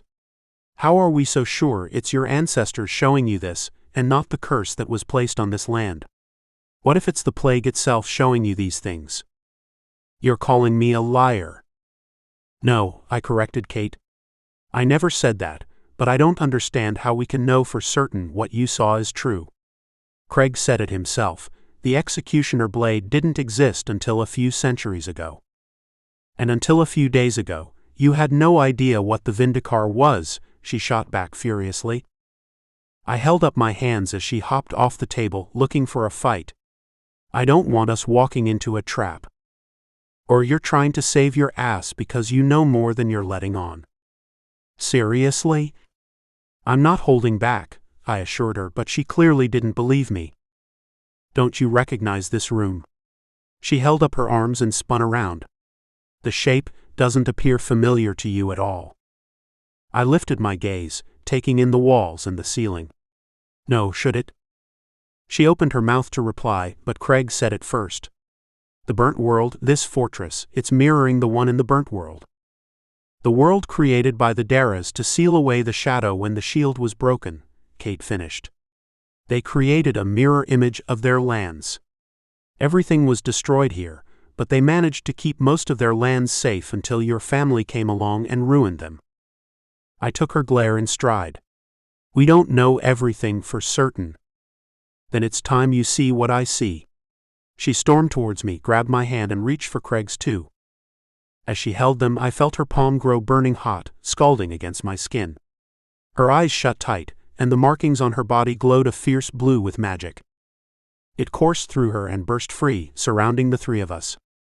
What are you doing? I panicked, trying to tug my hand free, but her grip only tightened. Showing you the truth you refused to see, she growled, and I felt my feet leave the floor as the world around me went dark. Chapter 15. Forrest. My head ached more than before, and my vision swam as I tried to get my bearings back. Kate was no longer holding my hand, but someone was speaking, a woman. She sounded like Kate, but different at the same time. Men yelled, and women screamed as I was finally able to focus. I was standing in the midst of a battle, in the empty hall we stood in moments before. Dragons fought with other dragons, except these were possessed by the plague. I sensed the heaviness in the air, and saw the blackness of their eyes as they pushed back the lines, while others tried to run out the doors behind me. I turned and froze when I noticed a woman who looked startlingly like Kate, hardened by years of fighting and bearing the executioner blade. She fought with a fury and grace I only witnessed when Maddox was at the games, and when Kate dueled me. I wanted to say her name, understand what was happening, but something was very strange with my body. I was shifting, but not into a dragon form. The bones of my face broadened, and claws extended from my fingernails. Malcolm? You must leave, a dragon dressed in what appeared to be a guard's uniform yelled. I glanced around, searching for this Malcolm, but as the guard raced towards me and grabbed my arm, I realized he meant me. I cannot, I said, though I didn't mean to. I will not abandon my people. Where is Alice? Fighting against us, the dragon snarled. We need him, the woman beside me stated. We need him alive. That may not be possible, I replied, and when I turned fully to face the woman, saw Kate staring back at me through those eyes. If we cannot keep him alive, we will never end this, she growled and then took off into the fight. The guard tried to get me to leave again, but my feet were moving, and soon I was lost in the middle of the fight, snarling and growling as I attacked without any weapon except my hands, snapping bones, as if they were twigs of any plague dragon who stood in my way. So many dead littered the floor already, and Malcolm knew, or I guessed, this was a losing fight. A female roar of rage echoed around me, and my head whipped around to see the woman who was Kate squaring off with another dragon. "Alice," I whispered, and pushed through the fighting, needing to get to her. The executioner was knocked from her hand, and Alice seemed to grow in size, towering over her suddenly, as black wings of shadow erupted from his back and trailed to the floor. Horns sprouted from his head, his dragon ones twisted with the plague he let consume his very soul. With a clawed hand he reached out, fighting for the shield Kate scooped up off the floor. Kate slammed into him with it, and he screeched, his skin smoking from the contact. The shield was not the one she needed, but when I narrowed my eyes, I saw the power she imbued it with. She hit again, but he didn't let up the fight.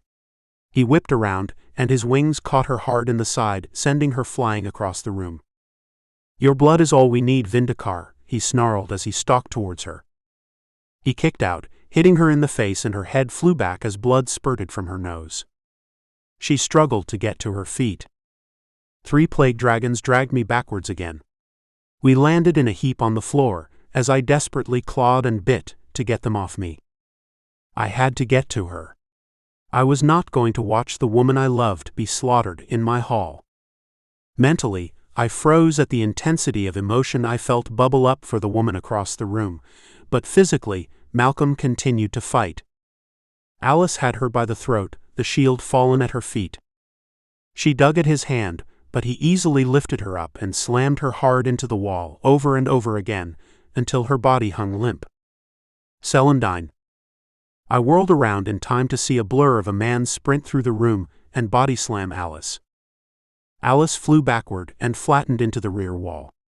The last dragon that held me down, I sliced his throat with my claws and hurried to get to Celandine and the man. No, not a man. A demon, Brodian, horns sprouting from his head in 2 curved lengths that reached behind his head. He was already at Celandine's side, tapping her cheeks gently to bring her back to us. We needed her. "Brodian, how did you know?"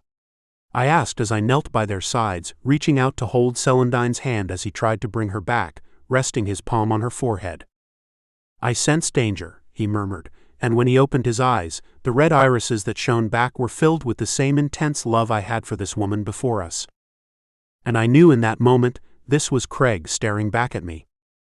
I had no idea what was happening, but Celandine coughed, and Brodian propped her up as she angrily shook her head and rasped, "Where is he?" We both glanced around to find Alice, but my stomach twisted when I couldn't find him at first.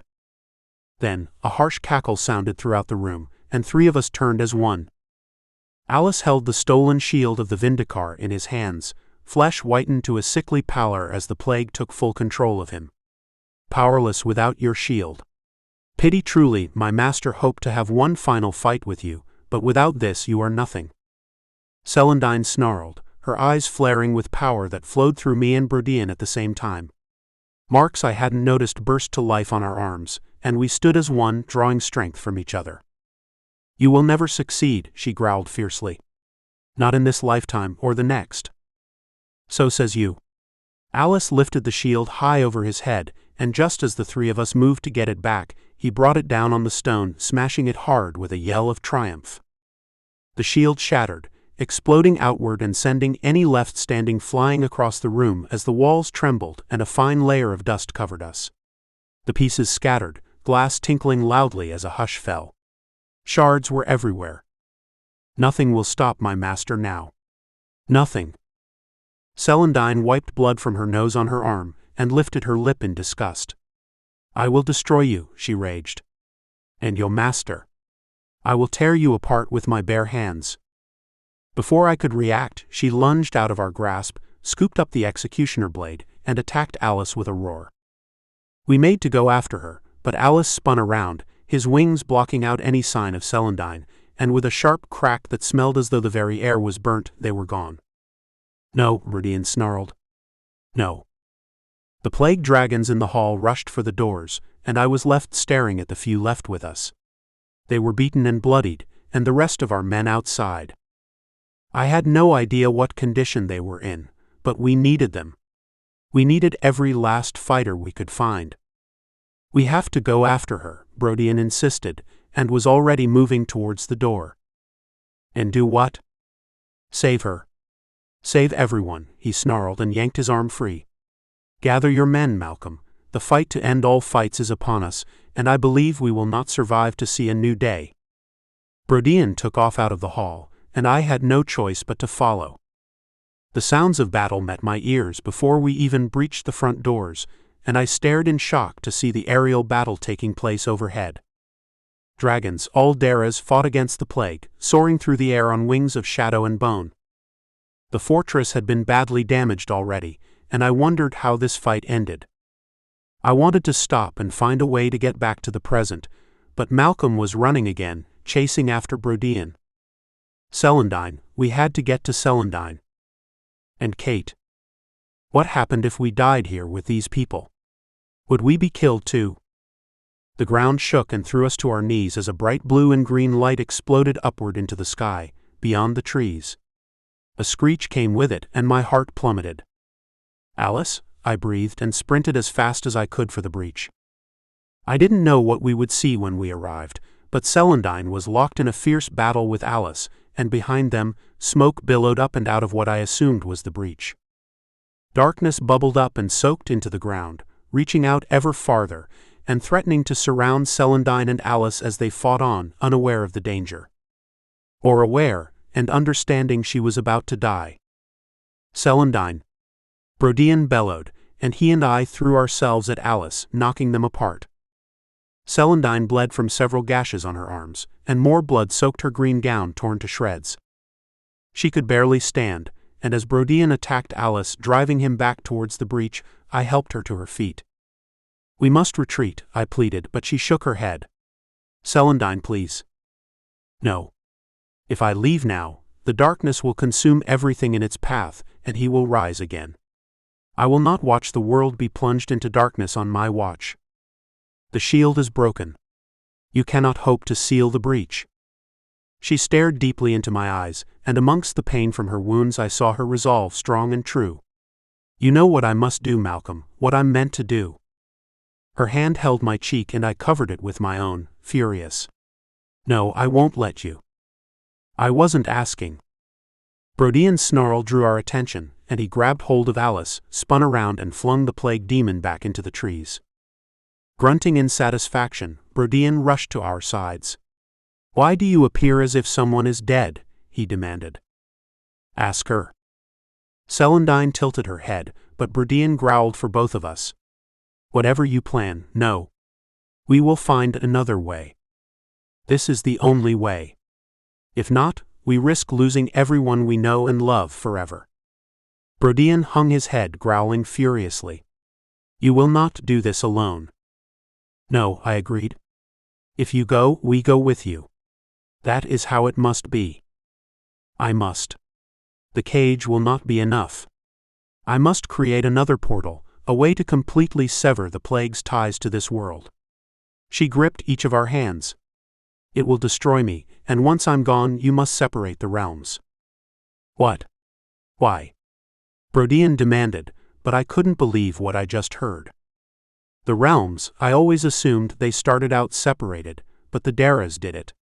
Was it even possible? Whatever I do will not hold the plague forever. If the realms are separate, they have a chance of building a defense in time to stop this from killing everyone. Trees cracking and Alice's shriek of rage told us he was returning, and he was coming for blood. Celandine's whole body shuddered, but she blinked a few times and her fear was gone, tucked away. A new Vindicar will rise one day, and the shield will become whole. The pieces, they must be kept safe until that time comes. Brodian and I each grabbed a hand and held it tightly, as Celandine made to stand and face her destiny. Malcolm's lips moved, but he couldn't think of anything to say. I couldn't blame him. This was heart-wrenching, and with each passing second I wanted to return to the present. Celandine hugged us close and we held her, the three of us as one, as we had been for centuries. The thought struck me hard, that I was losing a part of me I may never see again. She kissed Brodian, then me, and before either of us could do anything more, she was gone, sprinting for the breach. I watched horrified as she stood over the opening, spread her arms wide, and a bluish-green hue surrounded her. It spread outwards, and Brodian grabbed my arm, dragging me backward. Alice barreled toward Celandine, ready to take her out, but I grabbed hold of Brodian's hand, and as one, our other hand lifted, raised towards Celandine. We had to keep her alive long enough to seal the breach. A burst of blue and green light shot from our bodies, and a shield, much like the one we witnessed Kate create, fell over Celandine. Alice roared as he bounced off it, and with his wings thrown back came towards us. "You will not defeat me."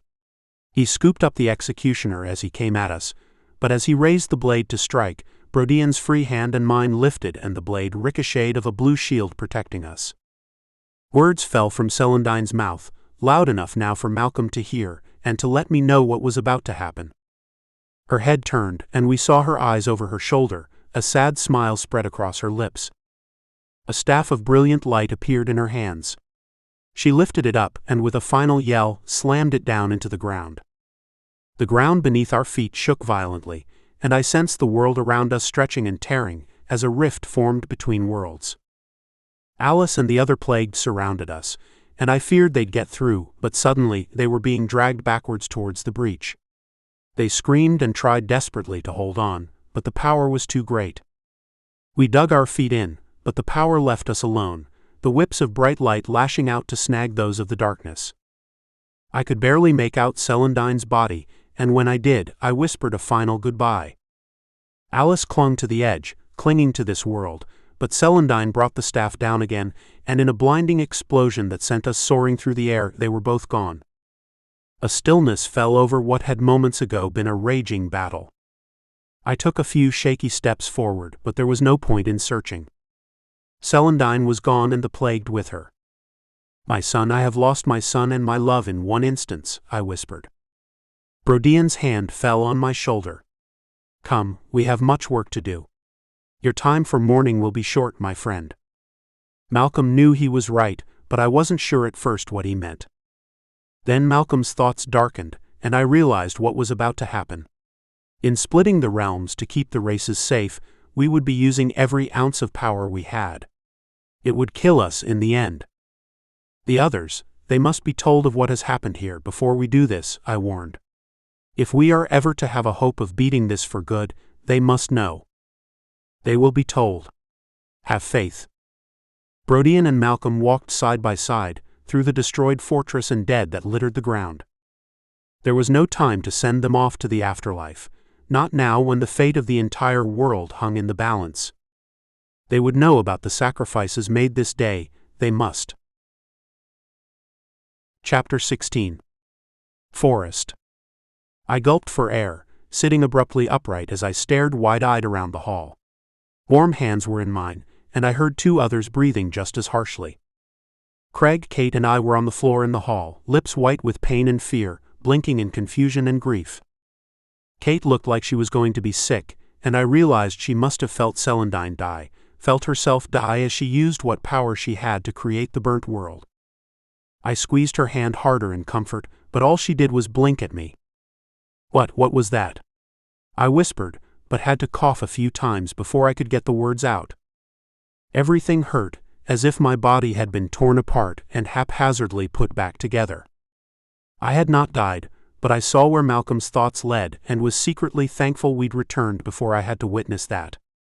I was a demon, full-blooded demon," Craig whispered. "And you, both of you." Kate held up the hands she held of ours. "I tried to tell you what I saw was real. I hadn't expected you both to be that much a part of it, too." "What do you mean?" "It's obvious," she told me. "Craig was once Brodian, I was Celandine, and you were Malcolm Dara. Funny, isn't it?" Funny was not the word I was going for. Not even close. They died, I stated. I felt it. Kate stood, letting go of our hands. She was shaky, and I worried for a second she'd pass out, but she steadied herself and nodded her head once firmly. "Right, I need something to calm me down after witnessing my death and all. Who's up for demon grog?" she announced loudly, and without another word marched out of the hall. Chapter 17. Kate. Craig was right, that demon grog of his was a lot stronger than I thought it'd be. I cursed as I swallowed another gulp down and passed it along. Turns out he'd had 2 flasks of it on him all along, and had been waiting to drink it at the right time. I think learning we all had new past lives to contend with was the right time. Maybe we're not, Forrest said again. Maybe we just fell into 2 nearby bodies when you were dragged back into your memory. I picked at the small fire we'd built in one of the old stone hearths in the hall to sit around. This room wasn't very cozy, but something about having a fire going made it a little homier and I could relax.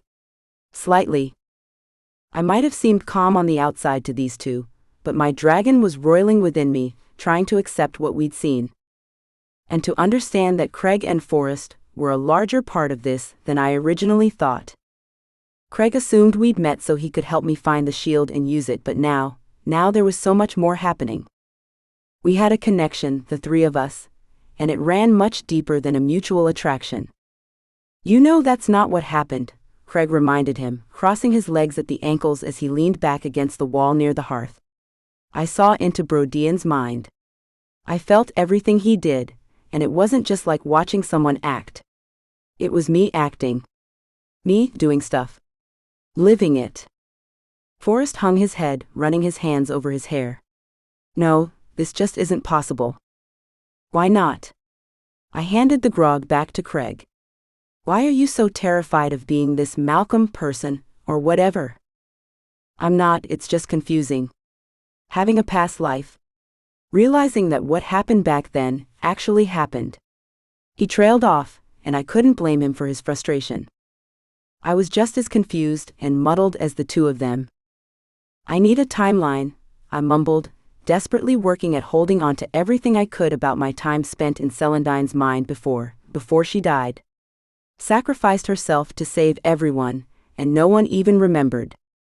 After she fell into the breach that turned into the burnt world, she hadn't died, not completely. Alice was kind enough to finish her off though. She'd been too weak to fight back, and I grimaced as I saw those claws coming at my neck again, the blade left behind in the other world. She'd been killed so brutally, and I waved for the flask back, hoping a drink would numb the echo of pain coursing through my body. It didn't help, except to make me cough harder. Slow down, Craig warned. You're going to make yourself sick. Don't care, not after what we saw. What I don't understand is why no one remembers this battle, Forrest whispered. Malcolm and Brodian, they both said they would send word of what happened. How is it all of this was erased from our history? Maybe the same person who erased those memories stopped us from remembering how closely connected demons and dragons used to be, Craig added. After the breach was closed, it seemed someone was still working at deceiving us all. Us? I repeated. Them, he corrected with a frown. It was so real, all of it. I still feel like Brodian, and when I look at the 2 of you, I don't just see you anymore. He didn't have to explain. I had the same sensations since we landed in a heap on the floor. What happened to Celandine, to Brodian and Malcolm, it happened to us too, and I would never get her death out of my head. Why don't we focus on what we know? Forrest dug around in the pack and pulled out a pad of paper and pen that I'd thrown in there at some point. What we just saw, how far in the past do you think that was? Well, Craig said the burnt world didn't exist until over 1,000 years ago, so say, 1,500 years to be safe? I guessed. Give or take a few hundred years. He jotted down a note. All right, and this was when the shield was destroyed, the realms were split, and the world forgot what happened to the Daras. He sounded almost sad as he said it, and I couldn't decide if it was Forrest feeling those emotions or left over from what Malcolm went through, losing his love and his son. Then what? When did the feud between the demons and dragons actually start? Craig and Forrest shrugged at each other. 500 years ago. Craig replied. There were disputes on trading with the humans, and some deaths on both sides. Guess that was what sparked it. And then came the assassinations. Forrest jotted the notes down. After that, nothing happened until 18 years ago when the remaining Daras came after my clan. He wrote down another few words. Then they were banished. Until my father showed up, I chimed in. Then my mom was killed, he was killed, and I was left alone for 10 years. Forrest held up the notepad. We have nearly 1,000 years here unaccounted for. No records of any kind pertaining to the plague, or what the Daras sacrificed, and I've never read anything on them being the reason why the realms were split. He tossed the notepad and pen down annoyed. How sure are we that what we saw was real? My mouth dropped open and Craig growled as his head fell back. Seriously? You were just there with us back in time, watching all of this happen? How can you sit there and keep acting like this isn't real? This is what happened. But who has that much power to not only split the realms, but make everyone forget what really happened, he argued. Who? I know of no one who could just wave their hand and make everyone simply forget that great battles took place here to save the races. That this plague, whatever it is, wasn't what everyone was worried about. I looked to Craig for help, but he seemed more inclined to glower at Forrest than help. I'm sorry, Forrest went on, but as I said before, how do we know we're not being manipulated by simply being here?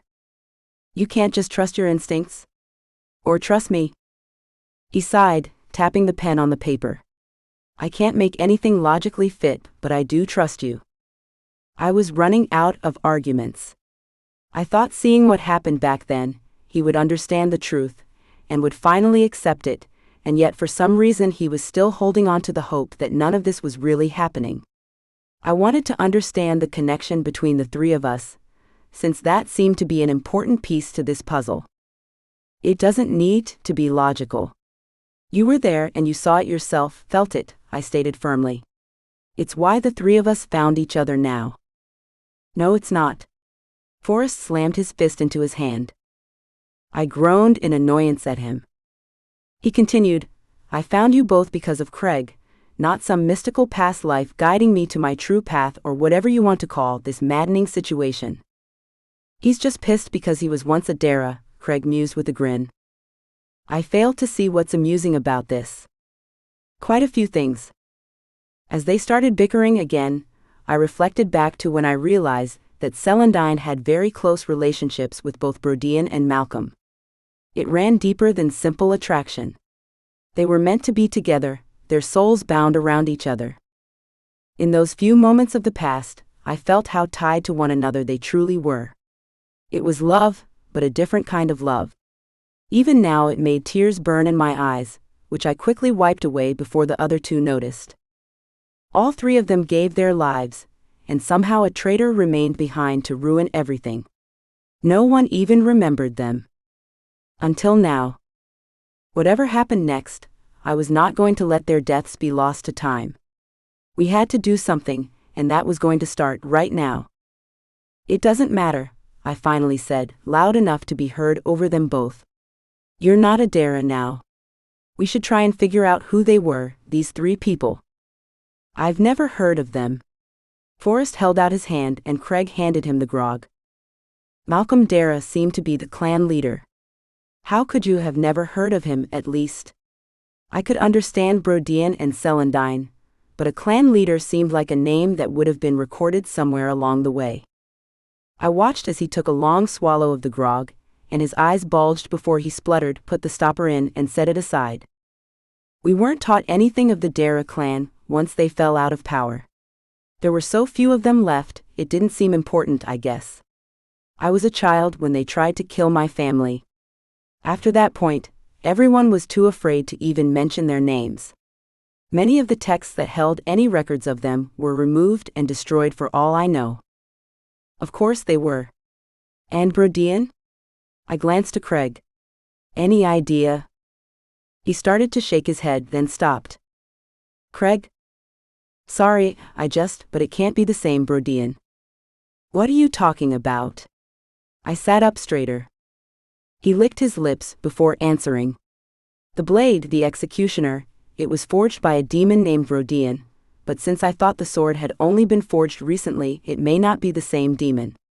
I'm trying to think back to what I saw when I was in his mind, but I don't see him forging a blade.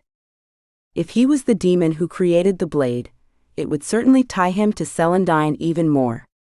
The three of us, them, seem to draw power and strength from one another. Yet another instance I have never seen or heard of before, Forrest muttered under his breath. You're not helping, I snapped and pushed to my feet, making for the other doors in the hall. Where are you going? Kate. Forrest yelled, but I ignored him, tugging on the first set of doors. You don't know what's behind them. They're probably caved in. I tugged on the handles harder, and the doors groaned in protest. Not wanting to wait around and listen to Forrest to continue to deny the truth, I bashed into the doors with my shoulder. It hurt, but I did it again and again until finally they burst open, and I staggered through the doorway. I felt around the inside, and found a torch in another metal bracket. With a puff of dragon breath, I lit it with a crackling blue flame. She's getting good at that, I heard Craig say behind me. Might want to watch yourself. She can't burn me, Forrest uttered, but I heard the uncertainty in his voice. I lifted the torch higher, peering through the darkness. It was another short corridor, and with the guys following behind, I moved down the length of it until we reached another set of doors. These put up no resistance, and when they swung inward before me, I grinned in triumph.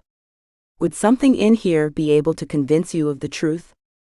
Unlike the war room and the hall, this room was filled from one end to the other with stacks of books, rolls of parchment, shelves of more books and scraps of papers. A few maps hung on the walls, one of which showed the new separation of the realms as well as the burnt world. I walked deeper into the room, lighting torches as I went. You think we might find some answers in here? Craig asked, shuffling through a stack on a table in the center of the room. I heard Forrest say something in reply, but my ears filled with a strange buzzing sound. I stuck my finger in my ear, wiggling it to try and get the sound to stop, but it only got worse until it hummed through my jaw. I shook my head, but the buzzing turned to a high-pitched ringing. I closed my eyes and breathed in deep. My eyes shot open, and I turned slowly, staring intently across the room. Kate? Craig stood beside me now, grabbing my arm, but I shrugged him off. What's wrong? I said nothing but sniffed the air again. That scent, I knew it well. It was the same scent that surrounded Craig the first time we met. There was a shard here somewhere, maybe even a few. I sniffed again and turned, so I faced the right wall. Another tapestry hung, a smaller version of the one in the hall, depicting 3 figures near the bottom. A quick glance told me it was Celandine, Brodian, and Malcolm, and the words described their sacrifice. But it wasn't the tapestry I wanted. What is she doing? Forrest demanded. Just wait, Craig snapped. I reached out and grabbed the tapestry in my fist. With a hard yank, I tore it from the wall, waving my hand at the dust and dirt that came down with it, covering my hair. The guys coughed and Forrest cursed, but what I wanted was right before me. There, carved into the wall, was a circular-type lock, and in the center, a place for the key. I ran my fingers over the missing piece of stone. Not a key, I whispered, and without another word, raced from the room. The dagger Mama Lucy gave to me, I sensed at some point it would have another purpose, and now I knew exactly what it was for.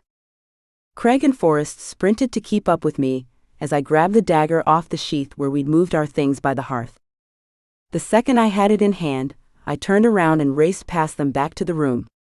Before either had a chance to realize what I was doing so they could think of an excuse to stop me, I set the golden dagger into the wall. A loud grinding sound filled the room just as Forrest and Craig came up beside me. Together, we watched the dagger sink deeper into the wall as the circular lock turned counterclockwise, before it too was pulled back into the stones. Another loud grinding sound issued, and with a puff of dust, a seam appeared, and the wall split open before us. I didn't see that one coming, Craig mumbled, but when the wall stopped moving and we peered inside, he whistled. Shards of the shield. How did you know? I smelled it, I replied. Like I did at the diner. Inside the wall was a small room with only one thing inside, a pedestal with a black cushion and resting on it 3 shards of the shield. One was rather large, but the other 2 were small. So many pieces still to find, and the weight of this impossible task hit me again. But on the bright side, we found 3 more shards. I reached in and picked up one of the smaller ones, as Craig and Forrest moved in beside me. Craig took the bigger piece and Forrest the last one. "We can go look at the tapestry, maybe see where these line up," Craig suggested. I closed my hand around the shard in my hand, gasping when I felt the jagged edge of glass and metal cut into my palm. I winced and opened my hand, but the second I saw the blood, everything changed. A heaviness fell over me, and I heard a harsh voice whispering my name. "Catherine. Catherine, you will not succeed." "Kate?" Craig nudged me, but I pulled away from his arm and turned slowly around to see the impossible standing in the doorway to the room. There, in full demon spawn appearance, was Alice. No, it's not possible." "Oh, Catherine," he growled, then it turned into a laugh. "The breach is open, and I have returned to finish what my master started." Fury boiled through my veins, and before I could think of controlling my dragon, my rage, that something that was still within me from being a part of Celandine, burst forth in a vicious snarl from my mouth. My tone was grim. "Not if I finish you first." Chapter 18. Forrest. "Kate, who are you talking to?" I peered out of the room we found, but there was nothing there. Kate snarled again, and she clutched the glass shard even harder in her fist. Blood seeped out the ends, but then she was speaking again, in a voice that was not hers, and in a tongue I did not understand. She took a step out of the room, then another, and before either one of us could grab her, she took off. At first there was nothing there, and she looked like she was chasing nothing, but we lost sight of her until we entered the hall again. And what we saw then had Craig and I skidding to a sudden stop. "Alice," I whispered. "It's not possible." Kate squared off with Alice, the dragon spawn from the memories we witnessed, Malcolm's son. She rolled her shoulders, and I saw the shift start to take over her body. The executioner blade was by the hearth, and I spotted Craig slowly moving towards it, his eyes glued on Alice. I told myself this wasn't real, but when Alice threw his head back and let out a screech of rage, a shiver shot down my spine and I knew this was real. Those few horrifying moments we'd seen of our past lives was real. I blinked, and it was as if everything flew into fast forward. Alice lunged for Craig, but Kate moved to intervene, tackling him into the table. It shattered beneath their weight, and the roar that ripped from her was pure dragon. She grabbed Alice by the throat and threw him across the room, towards the other set of doors leading to the war room. Craig scooped up the blade, but as he charged for Alice, the spawn took off, taunting us with his cackle. Kate snapped her jaws, and when I tried to yell her name, the look she gave me was pure dragon and pure darkness. She was going after Alice, and she was going to kill him. In another blink she was gone, and Craig and I were left standing there dumbfounded. "What the hell just happened?" Craig snapped. "Where did Alice come from?" I shook my head, unsure myself, until I felt the other shard still gripped in my hand. I held it up, studying the glass, and immediately dropped it. "It's the plague." Craig held up his piece, narrowing his eyes at it closely. "There's nothing in this piece." We bent down and saw the tiniest specks of dark sludge, moving through the glass before they slipped out the edge and evaporated. Kate cut her hand. The plague affected her, but that did little to explain how Alice was physically here. A thunderous roar shook the fortress, and any worry about the plague being in the shards disappeared. Kate was out there fighting Alice, alone. We took off together in time to see Kate shift completely into her dragon form. She snatched Alice in her claws, and with a few strong pumps of her wings, shot out of the old wooden ceiling and into the sky. We needed to get up there, and made for the rope. Craig held it out for me, along with the sword, before he turned back towards the room. "Where are you going?" "The shards. I'm not letting them out of my sight." "Go after her." Climbing the rope with the sword wasn't easy, but somehow I managed to do it without cutting off a limb. Overhead, Kate's dragon form wasn't the only one soaring through the sky. She chased another dragon, blackened in color.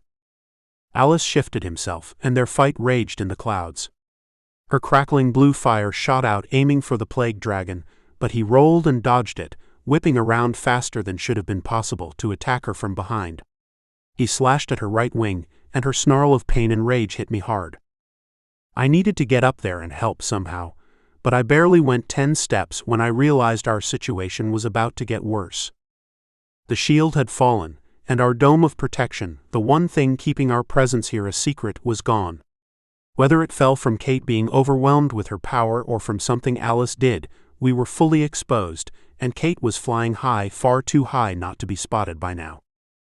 I spun around, horrified the skeletal dragons would appear out of the ruins to attack, but the pounding sound of horse hooves was all I heard, and my heart pounded in my chest. Dragons were coming, and if they saw Kate, they'd be coming looking for a fight. A blast of black flames hit the fortress nearby, and I dove for cover as stones and rubble fell over me. I covered my head, wincing when I was hit. A hand grabbed mine and yanked me back to my feet. "We have company," Craig muttered. I heard them. We ducked down again when Kate and Alice made another pass overhead.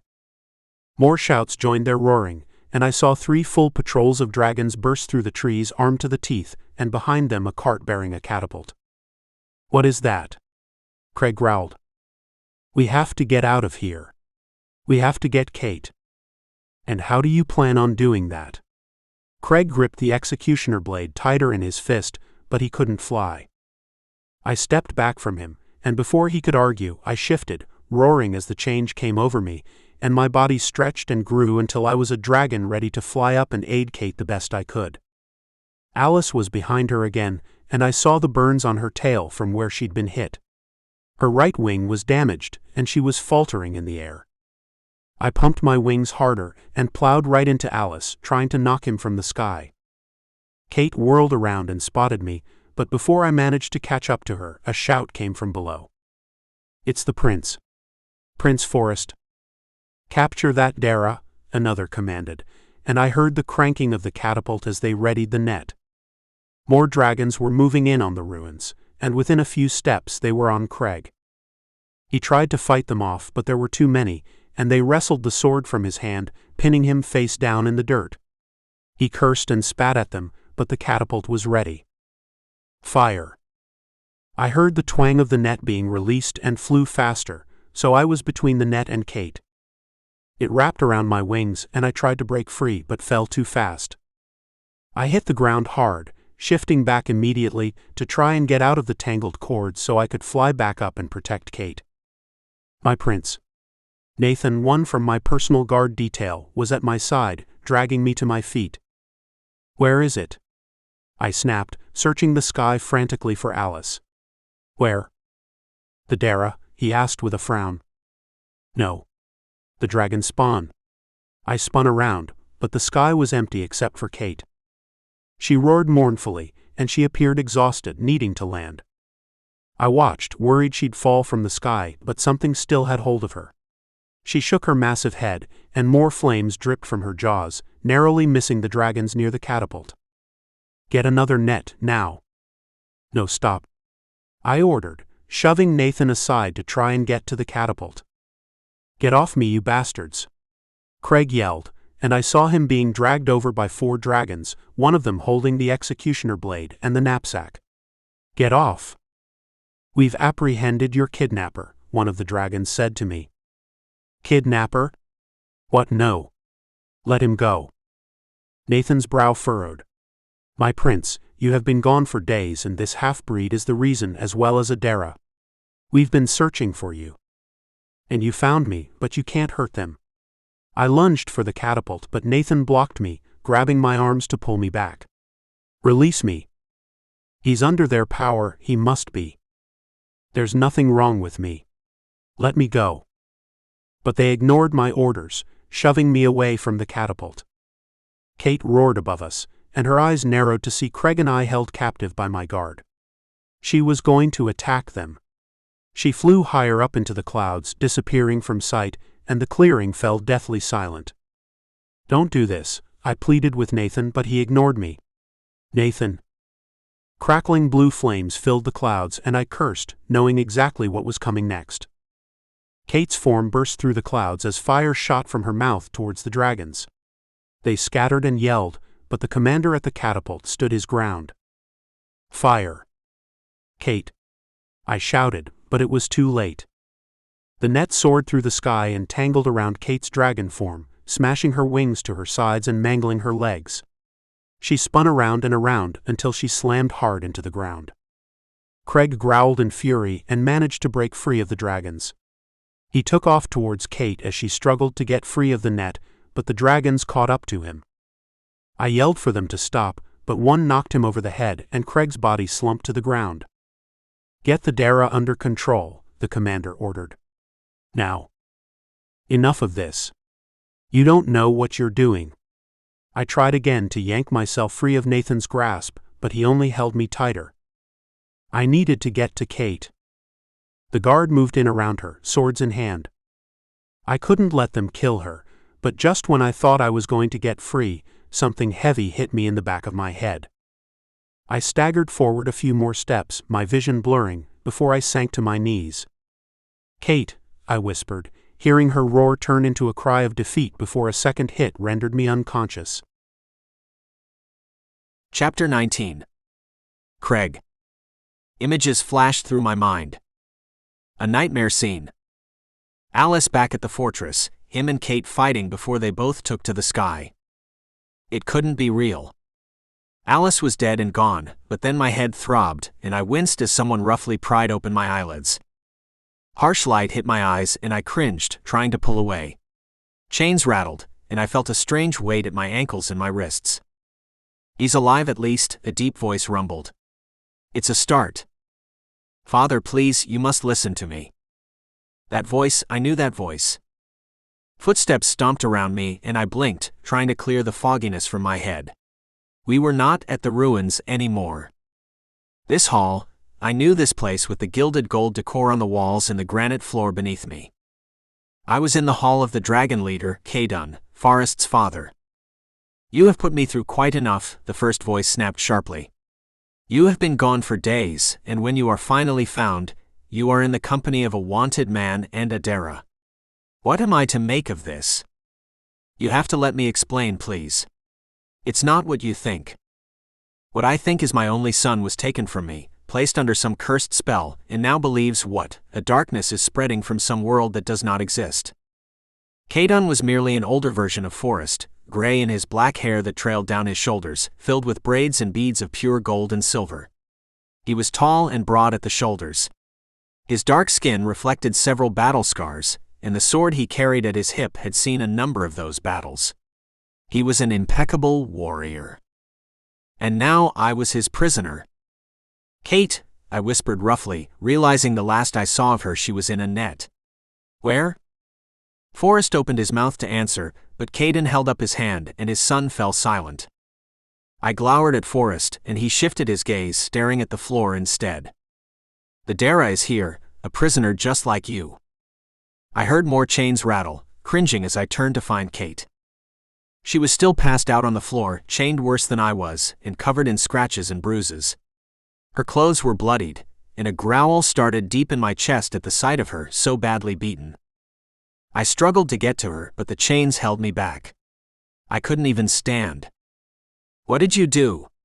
I snarled at Forrest. "You swore you would fight for her." "I tried," Forrest replied hotly, but a snarl from Caden silenced him again.